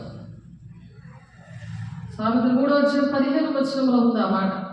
కాబట్టి ఎక్కడ ఉన్నవాళ్ళు కూడా దేవుడు పోగు చేస్తాడట, తన అండర్లో ఉన్నవాళ్ళు. కాబట్టి ఫోన్లు ఎందుకు ఇచ్చాడు దేవుడు? ఫోన్లు చేసి దేవుని సేవకులతో మీరు మాట్లాడండి. దేవుడు పుట్టించాడు కదా మీకోసము, మీ ఆత్మలు కాయడానికి దేవుడు అప్పచెప్పారు కదా. నమ్మకంగా ఉండాలి, నమ్మకంగా మనం ఉండాలి. సామెతలు 15వ అధ్యాయం 3వ వచనం. యెహోవా కన్నులు ప్రతి స్థలము మీద నుండును, చెడ్డవారిని మంచివారిని అవి చూచుచుండును. కాబట్టి చెడ్డ పని చేసినా మంచి పని చేస్తే దేవుడు చూస్తాడు. ఎక్కడున్నా సరే పోగు చేసి తీసుకొస్తాడు దేవుడి ఏర్పాట్లో ఉన్న వాళ్ళని. అలాగే సామెతలు 5:27 నరుని మార్గములను యెహోవా ఎరుగును, వారి నడతలన్నిటినీ ఆయన గుర్తించును అంటాడు. మనం ఏం చేస్తున్నాం అవన్నీ కూడా ఆయన గుర్తిస్తాడు. కాబట్టి మనం ఏ పనులు చేస్తున్నాం, ఏం మాట్లాడుతున్నాం అని చాలా జాగ్రత్తగా భయంతోనూ వణుకుతోనూ మన రక్షణని మనం అంతవరకు సహించి వాడే రక్షణ పొందుకుంటాడని మరి మత్తయి 24:13 ఆ మాట ఉంటుంది. అలా రక్షణని కాపాడుకుందాం. ఇర్మియా 32:18 కూడా ఆలోచన విషయంలో నీవే గొప్పవాడవు, క్రియలు జరిగించే విషయంలో శక్తి సంపన్నుడు, వారి ప్రవర్తన బట్టి వారి క్రియ ఫలమును బట్టి అందరికీ ప్రతిఫలం ఇచ్చడిగా నరపుత్తుల మార్గములన్నిటినీ నీవు కన్నులారా చూచుచున్నావు. నరపుత్తులు అందరినీ కూడా ఆయన కన్నులారా చూస్తున్నాడు. మన ఇష్టం వచ్చినట్టు మనం నడవకూడదు. అందుకనే దేవుని అడగాలి, ఆమె నాకు ఆలోచించి చెప్పేయా, నాకు నడవలసిన త్రావు నాకు బోధించేయా అని చెప్పాలి. అప్పుడు దేవుడే యెహోవా ఇదిగో మంచి చెడుని ఎరుగునట్లు ఆదాము మనలో ఒకరి వంటి వాడాయను. కాబట్టి అతను ఒకవేళ తన చెయ్యి చాచి జీవవృక్ష ఫలమును కూడా తీసుకొని తిని నిరంతరము జీవించునేమో అని దేవుడైన యెహోవా అతను ఏ నేల నుండి తీయబడునో దాన్ని సేద్యపరచుటకు ఏదేదో తోట నుండి అతను పంపించేశాడు. అందుకే నిన్ను కూడా ఏదేదో తోట అనే సంఘం నుండి నిన్ను కూడా అందుకే పంపించేస్తున్నాడు. ఎందుకు పంపిస్తున్నాడు, ఎందుకు నేను వచ్చేసాను అని అనుకుంటున్నారో ఎక్కడ ఉన్నాయో సరే. దేవుని బిడ్డగా దేవుని ప్రణాళిక అది నెరవేర్చకపోతే అటువంటి ఉంటే ఎప్పుడైతే నువ్వు విమోచించబడతావో దేవుడు ఎక్కడున్నా సరే పోగు చేస్తాడంట. భూలోకంలోనే పరలోక రాజ్యం మీ మధ్యన ఉంది అని చెప్తున్నాడు. పరలోక రాజ్యం మీ మధ్యనే ఉంది. పరలోక రాజ్యం ముందు పరలోక ప్రార్థన ఎందుకు చెప్తాము? పరలోకమందున్న తండ్రి మీ నా పరిశుద్ధ పరచబడను గాక, మీ రాజ్యము వచ్చును గాక. అందుకే ప్రార్థన చేస్తాం. దేవుని రాజ్యం వస్తేనే, దేవుని రాజ్యం వచ్చును గాక అంటేనే బుర్ర పని చేస్తుంది, వాక్యం అర్థమవుతుంది, వాక్యానికి లోబడతారు. పరిశుద్ధాత్మ దేవుడు ఒంటిలోనికి వస్తాడు. ఒంటిలోని వచ్చిన ఆ పరిశుద్ధాత్మ దేవుడిని మనం రోజు కూడా మరి వాక్యమనే ఆహారం పెట్టాలి. పాటలతో వాక్యంతో ఆయన స్తుతిస్తూ ఆరాధిస్తూ కృతజ్ఞతాపూర్వకంగా మన విన్నపాలు దేవునికి తెలియజేయాలి. అలా తెలియజేసినప్పుడు దేవుడు ఇష్టపడి మన తీరమైన హృదయంలో నివసిస్తున్నాను అంటున్నాడు. ఆయన నివసిస్తున్నాడా లేదా? దుఃఖపడి వెళ్ళిపోయాడా? ఆ దినాల్లో దుఃఖపడి వెళ్ళిపోయాడు. ఆయన వెళ్ళిపోయాక మరలా భూలోకానికి తండ్రి దేవుడు పంపించాడు. జాలి గల దేవుడు, కరుణ గల దేవుడు. అదే మనం పాడుకున్నాం. ఆర్భాటంతో ఆయన అలాగా భూలోకానికి వచ్చాడు కాబట్టి అదే పండగ, అదే క్రిస్మస్.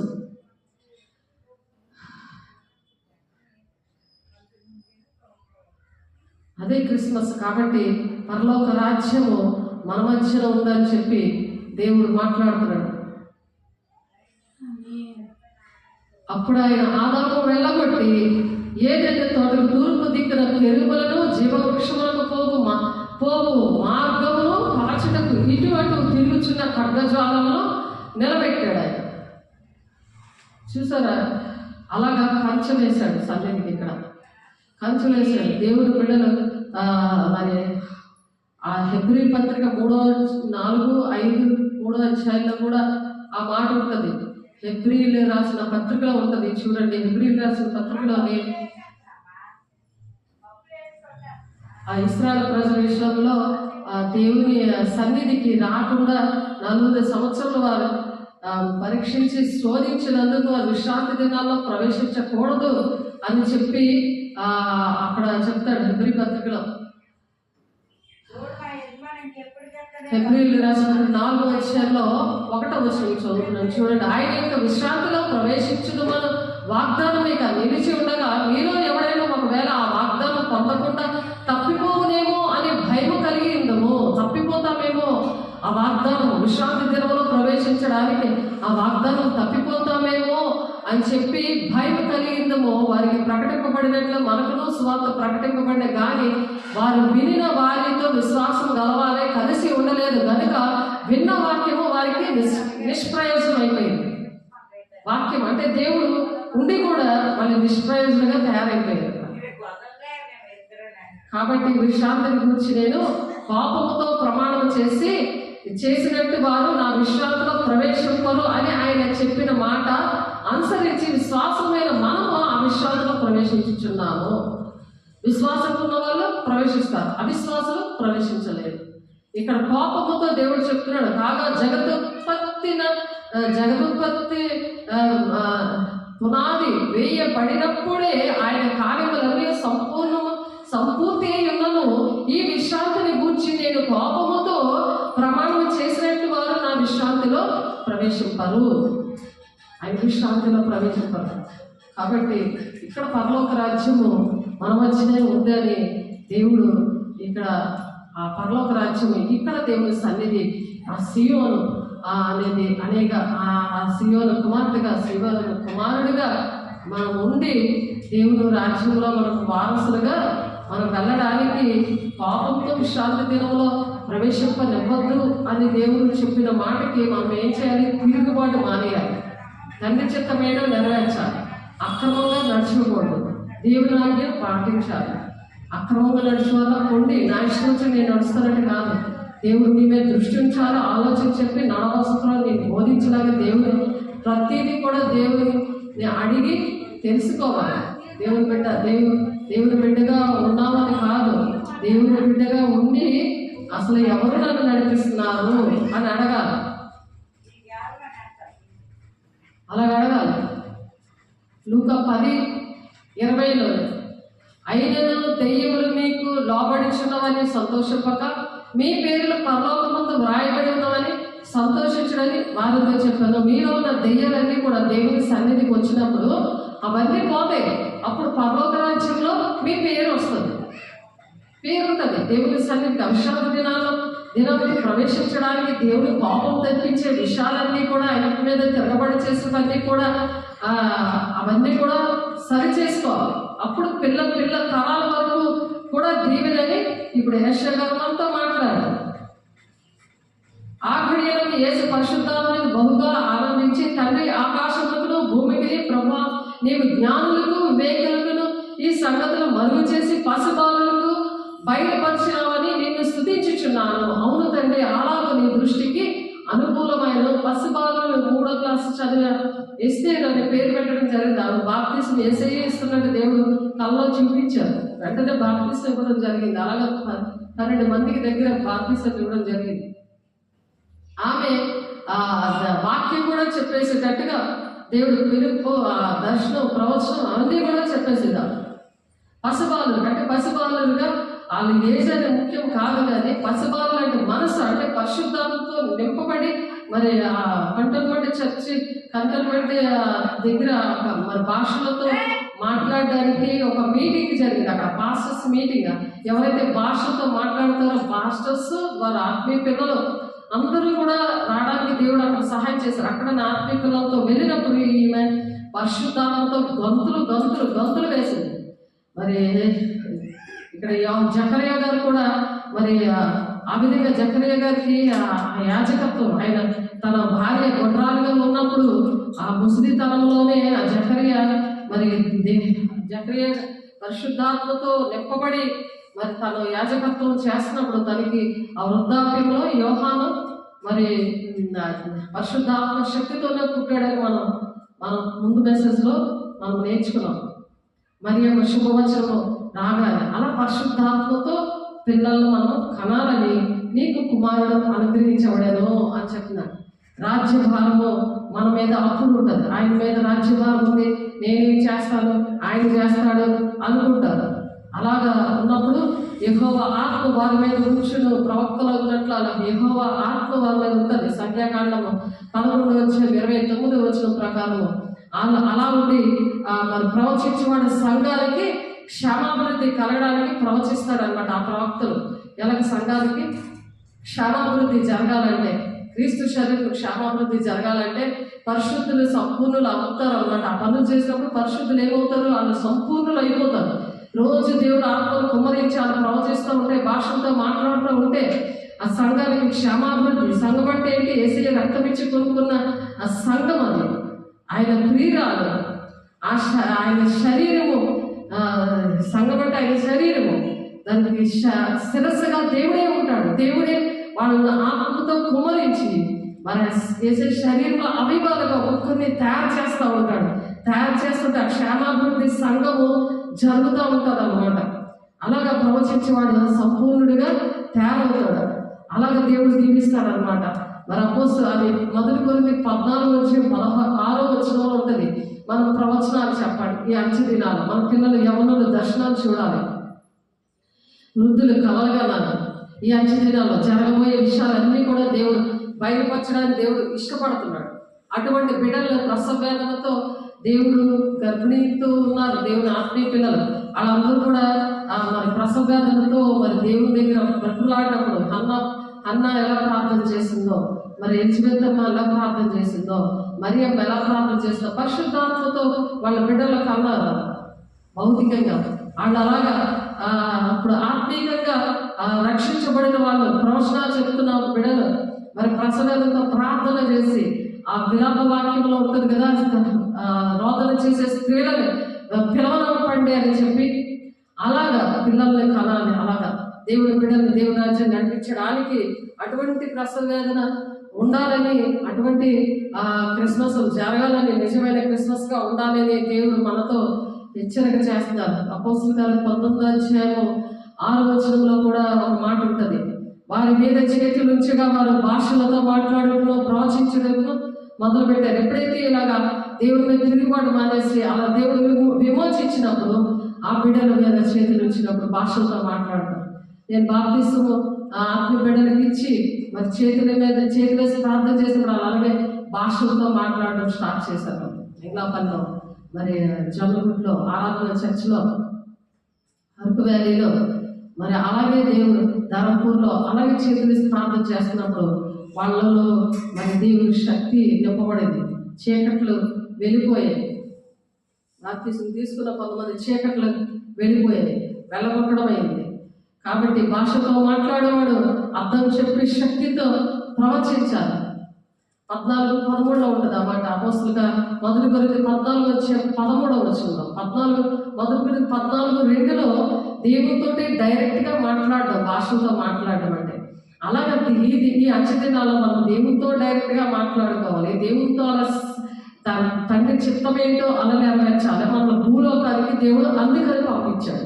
అది మనం గమనించాలి. దేవుడు భూలోకానికి వచ్చి తన సేవకులను పుట్టించాడు. ఎందుకంటే ఆ విధంగా మనం ఉండడానికి. అలా ఉంటున్నామా లేదా అని చెక్ చేసుకొని దేవుని నామానికి మహిమకరంగా మనం ఉండాలి.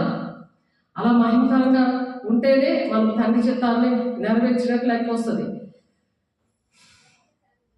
కాబట్టి మీరు శోధనలో ఈ ప్రార్థన ఒకటే కాకుండా మనం మెరుగు కలిగి ఎప్పుడైతే దేవునాత్మ అలాగా మనిషి మీద ఉంటారో, దేవునికి ఇష్టంగా అలా బ్రతుకుతారో, వాళ్ళు ఏంటంటే మెలకు కలిగి ప్రార్థన చేస్తారనమాట. మెలకు శోధనలో ప్రవేశించకుండా మెలకుగా మనం ప్రార్థన చేస్తాం. అయితే 26వ వచనంలో ఉంటుంది అన్నమాట, 41వ వచనంలో.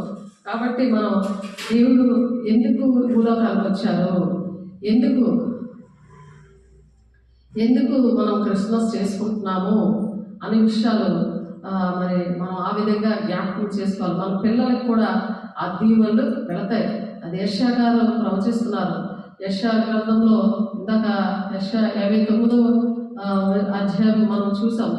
యెషయా గ్రంథంలోని ఇప్పుడు 8వ అధ్యాయం 18వ వచనంలో కూడా ఒక మాట ఉంది.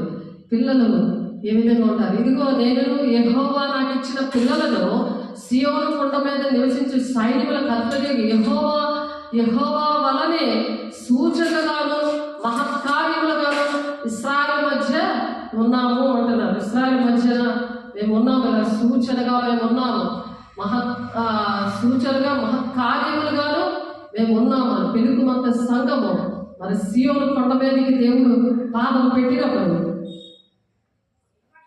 సియోను కొండ మీద పాదం పెట్టినప్పుడు అప్పుడు దేవుడి పిల్లలు ఈ విధంగా ఉంటారు. ఎప్పుడైతే మనం విమోచించబడ్డామో దేవుని సన్నిధి పరలోక రాజ్యంలాగా మనము వాడాలి. దేవుని సన్నిధి ఎప్పుడు కూడా పరలోక రాజ్యంగా ఉండాలి. దేవుని సన్నిధిని ఆ విధంగా పరిశుద్ధంగా ఉంచాలి, పరిశుద్ధంగా ఆచరించాలి. కాబట్టి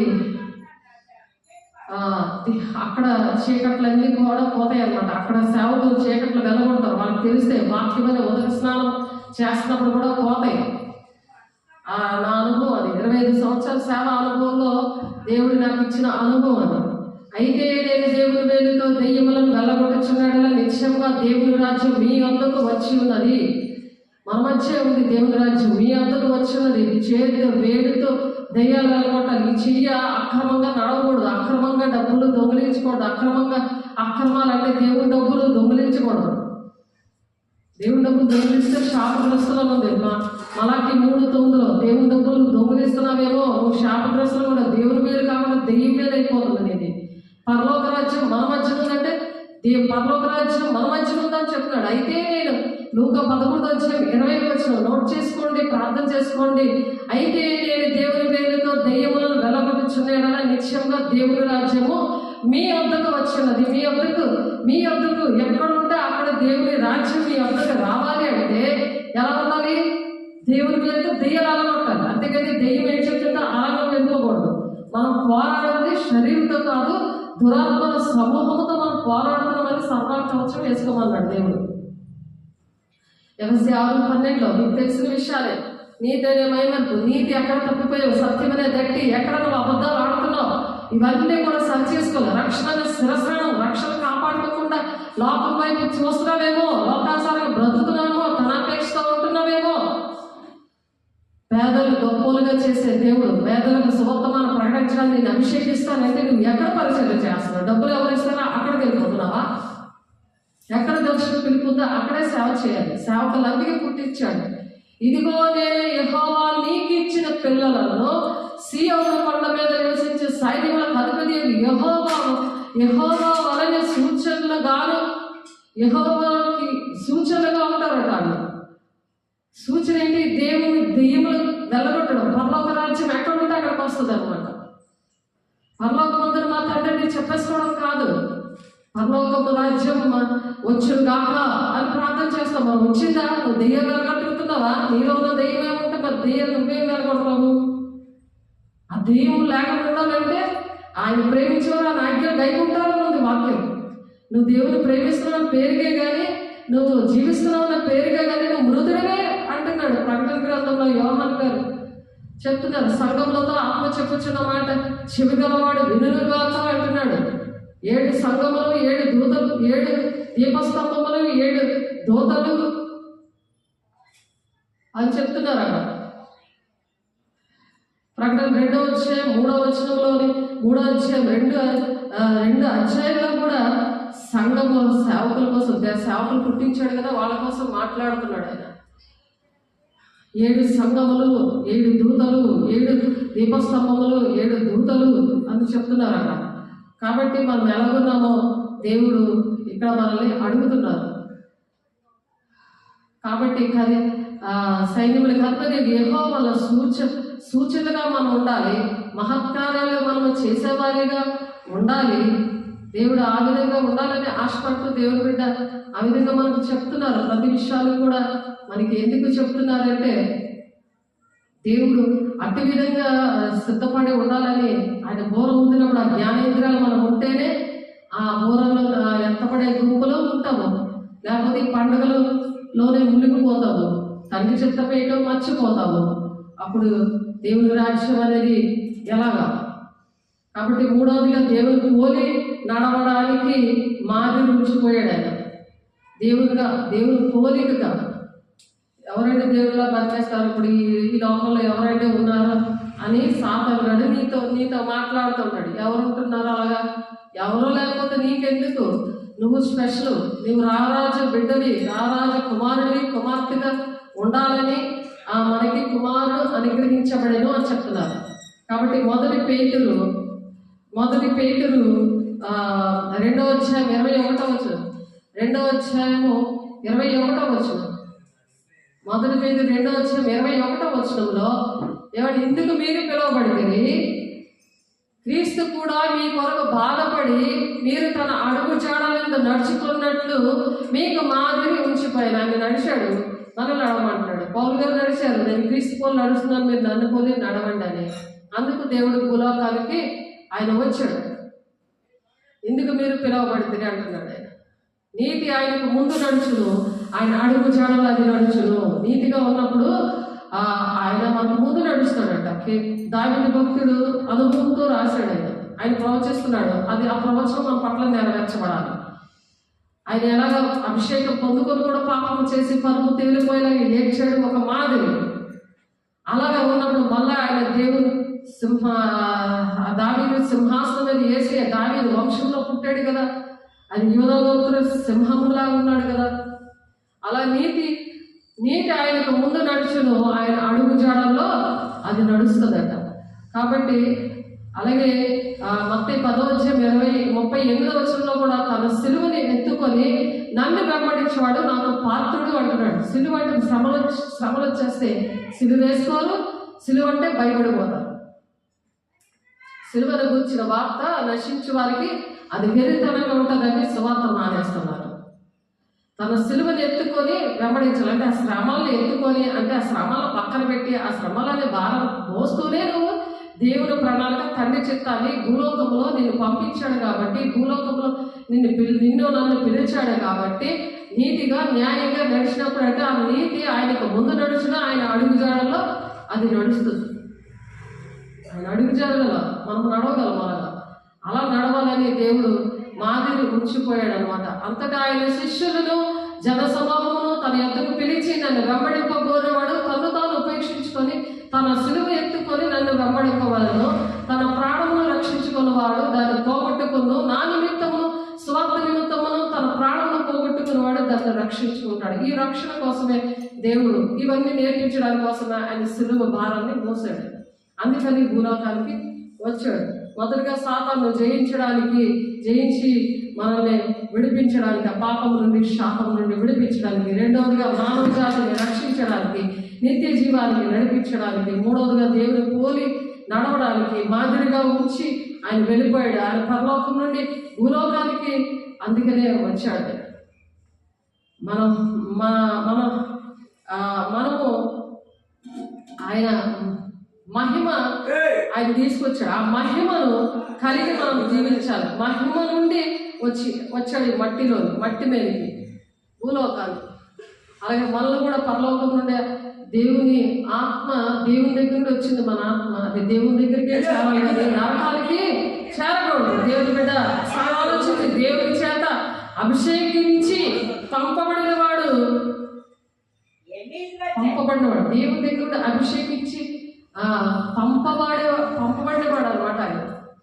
కాబట్టి క్రిస్మస్ అంటే అది అర్థం, ఆరాధించడం, పూజించడము, క్రిస్టోస్ అంటే ఏంటి? దేవుని దగ్గర నుంచి పంపబడ్డవాడు, అభిషక్తుడిగా పంపబడ్డాడు. ఆయన పూజారుడు, పూజించడానికి ఆ జ్ఞానులు ఎలా వచ్చారు, ఎంత దూరం నుండి వచ్చారు, ఎంత శ్రమపడి వచ్చారు. అలాగే మనం ఆయన కనుగొనడానికి, ఆయన అభిషేకం పొందుకోవడానికి, ఆయనలో మనం జీవించడానికి, అటువంటి జ్ఞానం పొందుకోవడానికి దేవుడు మనల్ని అభిషేకించాడు. మరి రోమా 9:5 నిరంతరము కూడా ఆయన స్తోత్రార్హుడు. కాబట్టి స్తోత్రార్హుడు ఆయన నిరంతరం కూడా మనం స్తోత్రాలు చెప్తున్నప్పుడు మనలో ఆ కుమారుడు ఎప్పుడు కూడా మనకి కుమారుడు అనుగ్రహించబడని యెషయా 9:6 చెప్పారు కదా.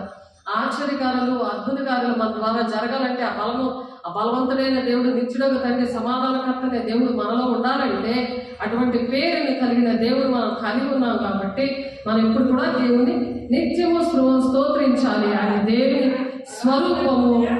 స్వరూపముగా గలవాడై ఉండి కూడా ఆయన ఎలాగ నిత్యుడిగా ఎలా వచ్చాడు, దేవుడితో సమానముగా ఉండుట విడిచిపెట్టకూడదని భాగ్యం ఎంచుకోలేదు. కానీ మనుష్యుని పోలికగా పుట్టి దాసుని స్వరూపమును ఎలాగైతే ధరించుకున్నాడో మనం కూడా అలాగే దాసుల స్వరూపం. ప్రతి ఒక్కరికి సేవ చెయ్యాలి, ప్రతి ఒక్కరిని ప్రేమించాలి. అలాగే దాసుని స్వరూపమే కానీ అహంకారంగా మనం ఉండకూడదు. మనకు హైఫైవ్గా మనకి సీట్లు కావాలి, మనం అక్కడ కూర్చొని ఇక్కడ కూర్చోాలి, మనకి అన్నీ కూడా అనవసరం అవన్నీ కూడా. కాబట్టి ఫిలిప్పీలు 2:6 ఆ మాట ఉంటుంది. కాబట్టి దేవుని స్వరూపంలో మనిషికి మరి 2 కొరింథీ 8:9 ఆ మాట ఉంది. చూడండి, 2 కొరింథీ రాసిన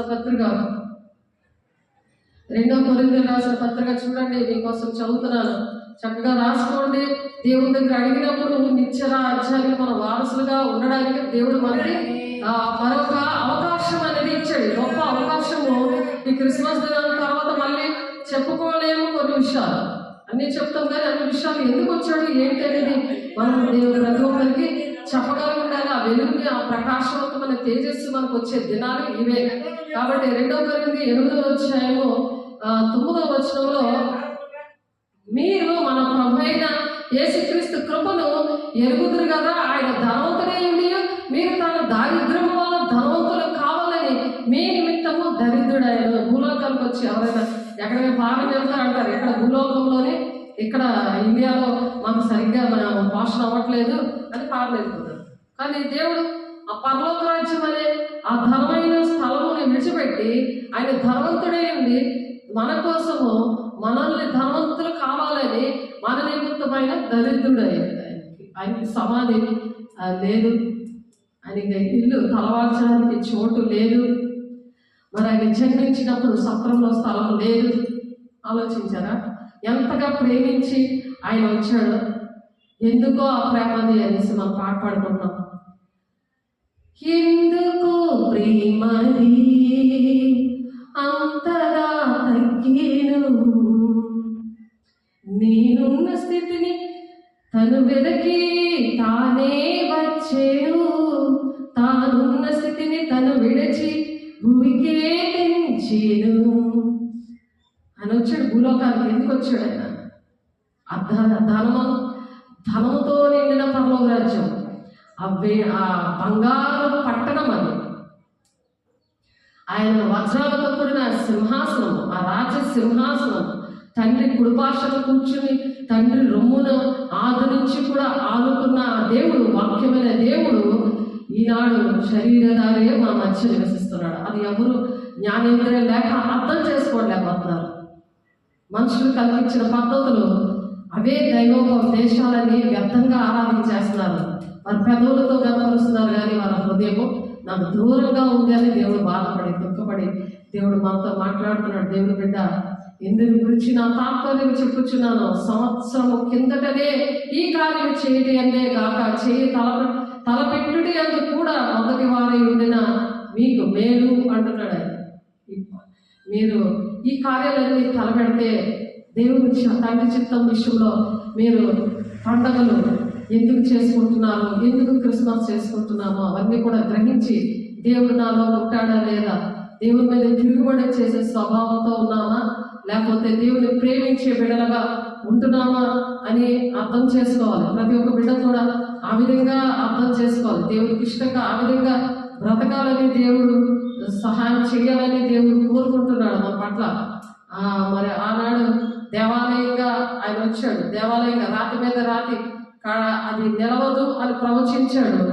దేహమే దేవుడు ఆలయంగా మనకి చేశాడు, మనల్నే దేవాలయంగా చేశాడు ఆయన. మరి ఆ విధంగా మన ఆ దేవాలయాన్ని మనం పాడు చేస్తే దేవుడు మిమ్మల్ని పాడు చేస్తాడని చెప్తున్నాడు. కాబట్టి మనం ఏ విధంగా మనం క్రిస్మస్ జరుపుకుంటున్నామో దేవుడు అపవాది క్రియలు లయపరచడానికి ఆయన ప్రత్యక్షం అవుతున్నాడు. ఆ ప్రత్యక్షతను మనం ఏ విధంగా పోగొట్టేసుకుంటున్నామో, ఆయనకి ఇష్టంగా మనం ఉంటున్నామా లేకపోతే మన ఇష్టం వచ్చినట్టు మనం నడుస్తున్నామా? ఒకప్పుడు నేను కూడా అలాగే నడిచాను. 21 సంవత్సరం వరకు నేను అలాగే నామకార్థంగా పండగలు వస్తే ఎంత డెకరేషనో, ఎన్ని కేరళ పప్పులు మొత్తం అందరికీ పనిచేసేవాళ్ళు. అమ్మ చేసేసింది, మేము హెల్పర్లాగా రాత్రి పగులు ఫుల్ మొత్తం ఇల్లంతా 2-3 రూములు బయట అంతా కూడా డెకరేషన్. పెద్ద ట్రీ, పెద్ద స్టార్ మా డాడీ ఎదురు కర్రలతో కట్టేవాడు. దానికి కలర్ అంటించి ఆనందమే ఆనందం. అదంతా చెత్త ఆనందం అని కూడా అర్థమైంది. నిజమైన స్టార్ దేవుడు చేశాడు. ఆలోచించండి, ఎంత ప్రేమిస్తున్నాడు దేవుడు. అలా ఉంటున్నామా? ఆ భారము, ఆ దుఃఖము, ఆ వ్యర్థమైన జీవితం ఆలోచించండి. దేవుడు భూలోకానికి ఎందుకు వచ్చాడు?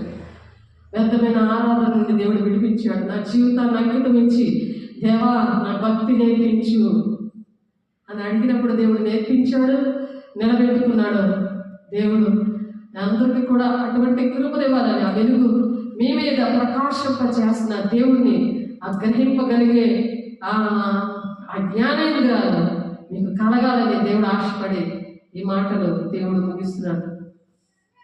ప్రార్థన చేసుకుందాం. పరిశుద్ధుడా, ప్రేమ గల దేవా, అభిషక్తుడా కూడా నాయన మా కోసం నాయన సమస్తాన్ని విడిచిపెట్టి అయ్యా ధనవంతుడిగా ఉన్న నీవు దరిద్రునిగా ప్రభావం వచ్చి అయ్యా మాకు కూడా నా తండ్రి అటువంటి పరిస్థితులు వస్తాయని చెప్పి ప్రతిదీ చెప్పి మీరు చేస్తున్నారయ్యా. నీకు వందనాలయ్యా. ప్రతి ఒక్క ఆత్మని అయ్యా నీ చేతులకు అప్పచెప్తున్నామయ్యా. నిజంగా ప్రతి ఒక్క బిడ్డని ప్రభా మీ హస్తాల్లో పెడుతున్నాను ప్రభా. పరిశుద్ధాత్మడా, ఏ ఒక్కరు నశించబడడం ఇష్టం లేదయ్యా. ఎందుకంటే ప్రతి ఒక్కరిని పోగు చేస్తానని చెప్తున్నా ప్రభా. అయ్యా తండ్రి నాయన, ఎక్కడ ఉన్నా సరే, ఎక్కడికి చెదరగొట్టబడినా సరే ప్రతి ఒక్కరిని పోగు చేసి ప్రభా నీ బిడ్డలుగా నా తండ్రి నాయన ఏర్పాటు చేసుకున్న అయ్యా నీ బిడ్డలందరినీ మీరు దర్శించండి ప్రభు. ఏ ఒక్కరు నశించబడడం ఇష్టం లేదయ్యా. మా కుటుంబాలను, మా సంఘాలను ప్రభు సార్వత్రిక సంఘమును తండ్రి జ్ఞాపకం చేసుకోండి. ఈ భయంకరమైన దినాల్లో ప్రతి ఒక్కరిని రక్షించడానికి మాకు ఇచ్చిన గొప్ప అవకాశం బట్టి నీకు వందనాలు. మహిమగల దేవా, అయ్యా నీ ప్రేమల నుంచి చూసి ఎరగడానికి సహాయం చేయండి. నువ్వెంతగా తగ్గించుకున్నావో ప్రభు, అట్టి విధముగా తండ్రి ప్రతి ఒక్క బిడ్డ తగ్గించుకునడానికి ప్రభా నీ మహిమను ప్రకటించడానికి నాయన ఎక్కడెక్కడ క్రిస్మస్లు జరుగుతున్నాయా ప్రభా. అయ్యా ప్రతి ఒక్క దైవజనుల మీరు ఉండండి ప్రభా. తండ్రి అనుగ్రహించండి, కృప చూపించండి ప్రభు. నీ అభిషేకంతో నింపండి. కుటుంబాల్లో మీరు ఉండండి ప్రభా. తండ్రి నాయన అయ్యా నా తండ్రి దేశం నా తండ్రి నాయన నశించిపోతుండగా ప్రభు నీ దేశంగా మార్చుకోండి ప్రభు. పరిశుద్ధాత్మడని అద్భుత కార్యాలు, మహత్కారాలు, సూచక్రియలు అయా నా ద్వారా మీరు జరిగించుకుంటున్నారే నీకు వందనాలు. ప్రతి వాగ్దానాలు మీరు నెరవేర్చుకుంటున్నారే నీకు వందనాలు. మహిమగల దేవా, ప్రతి ఒక్క బిడ్డని ప్రభా, చేతులెత్తిన ప్రతి ఒక్క బిడ్డని ప్రభా మీ ఆధీనంలో పెట్టుకోండి, నడిపించండి, మహిమ పొందుకోండి. పరిశుద్ధాత్మడ ఈ నూతన దినంలో, నూతన సంవత్సరంలో అడుగు పెట్టక ముందే ప్రభా నిన్ను ధరించుకోవడానికి సహాయం ఇచ్చండి. అయా నీ కృపలో భద్రపరచండి ప్రభు.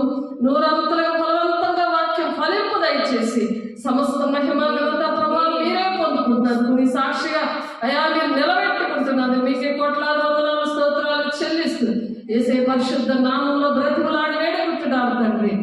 ఆమేన్. అనేక దీవెనలు, అనేక కృప, పరిశుద్ధాత్మిక నిత్య సహవాసము తండ్రి సదాకాలం ప్రతి ఒక్కరికి తోడేంటి నడిపించును గాక. ఆమేన్. దేవుడు మహిమ కలుగును గాక. God bless you. దేవుడు దీవించి ఆశీర్వదించును గాక.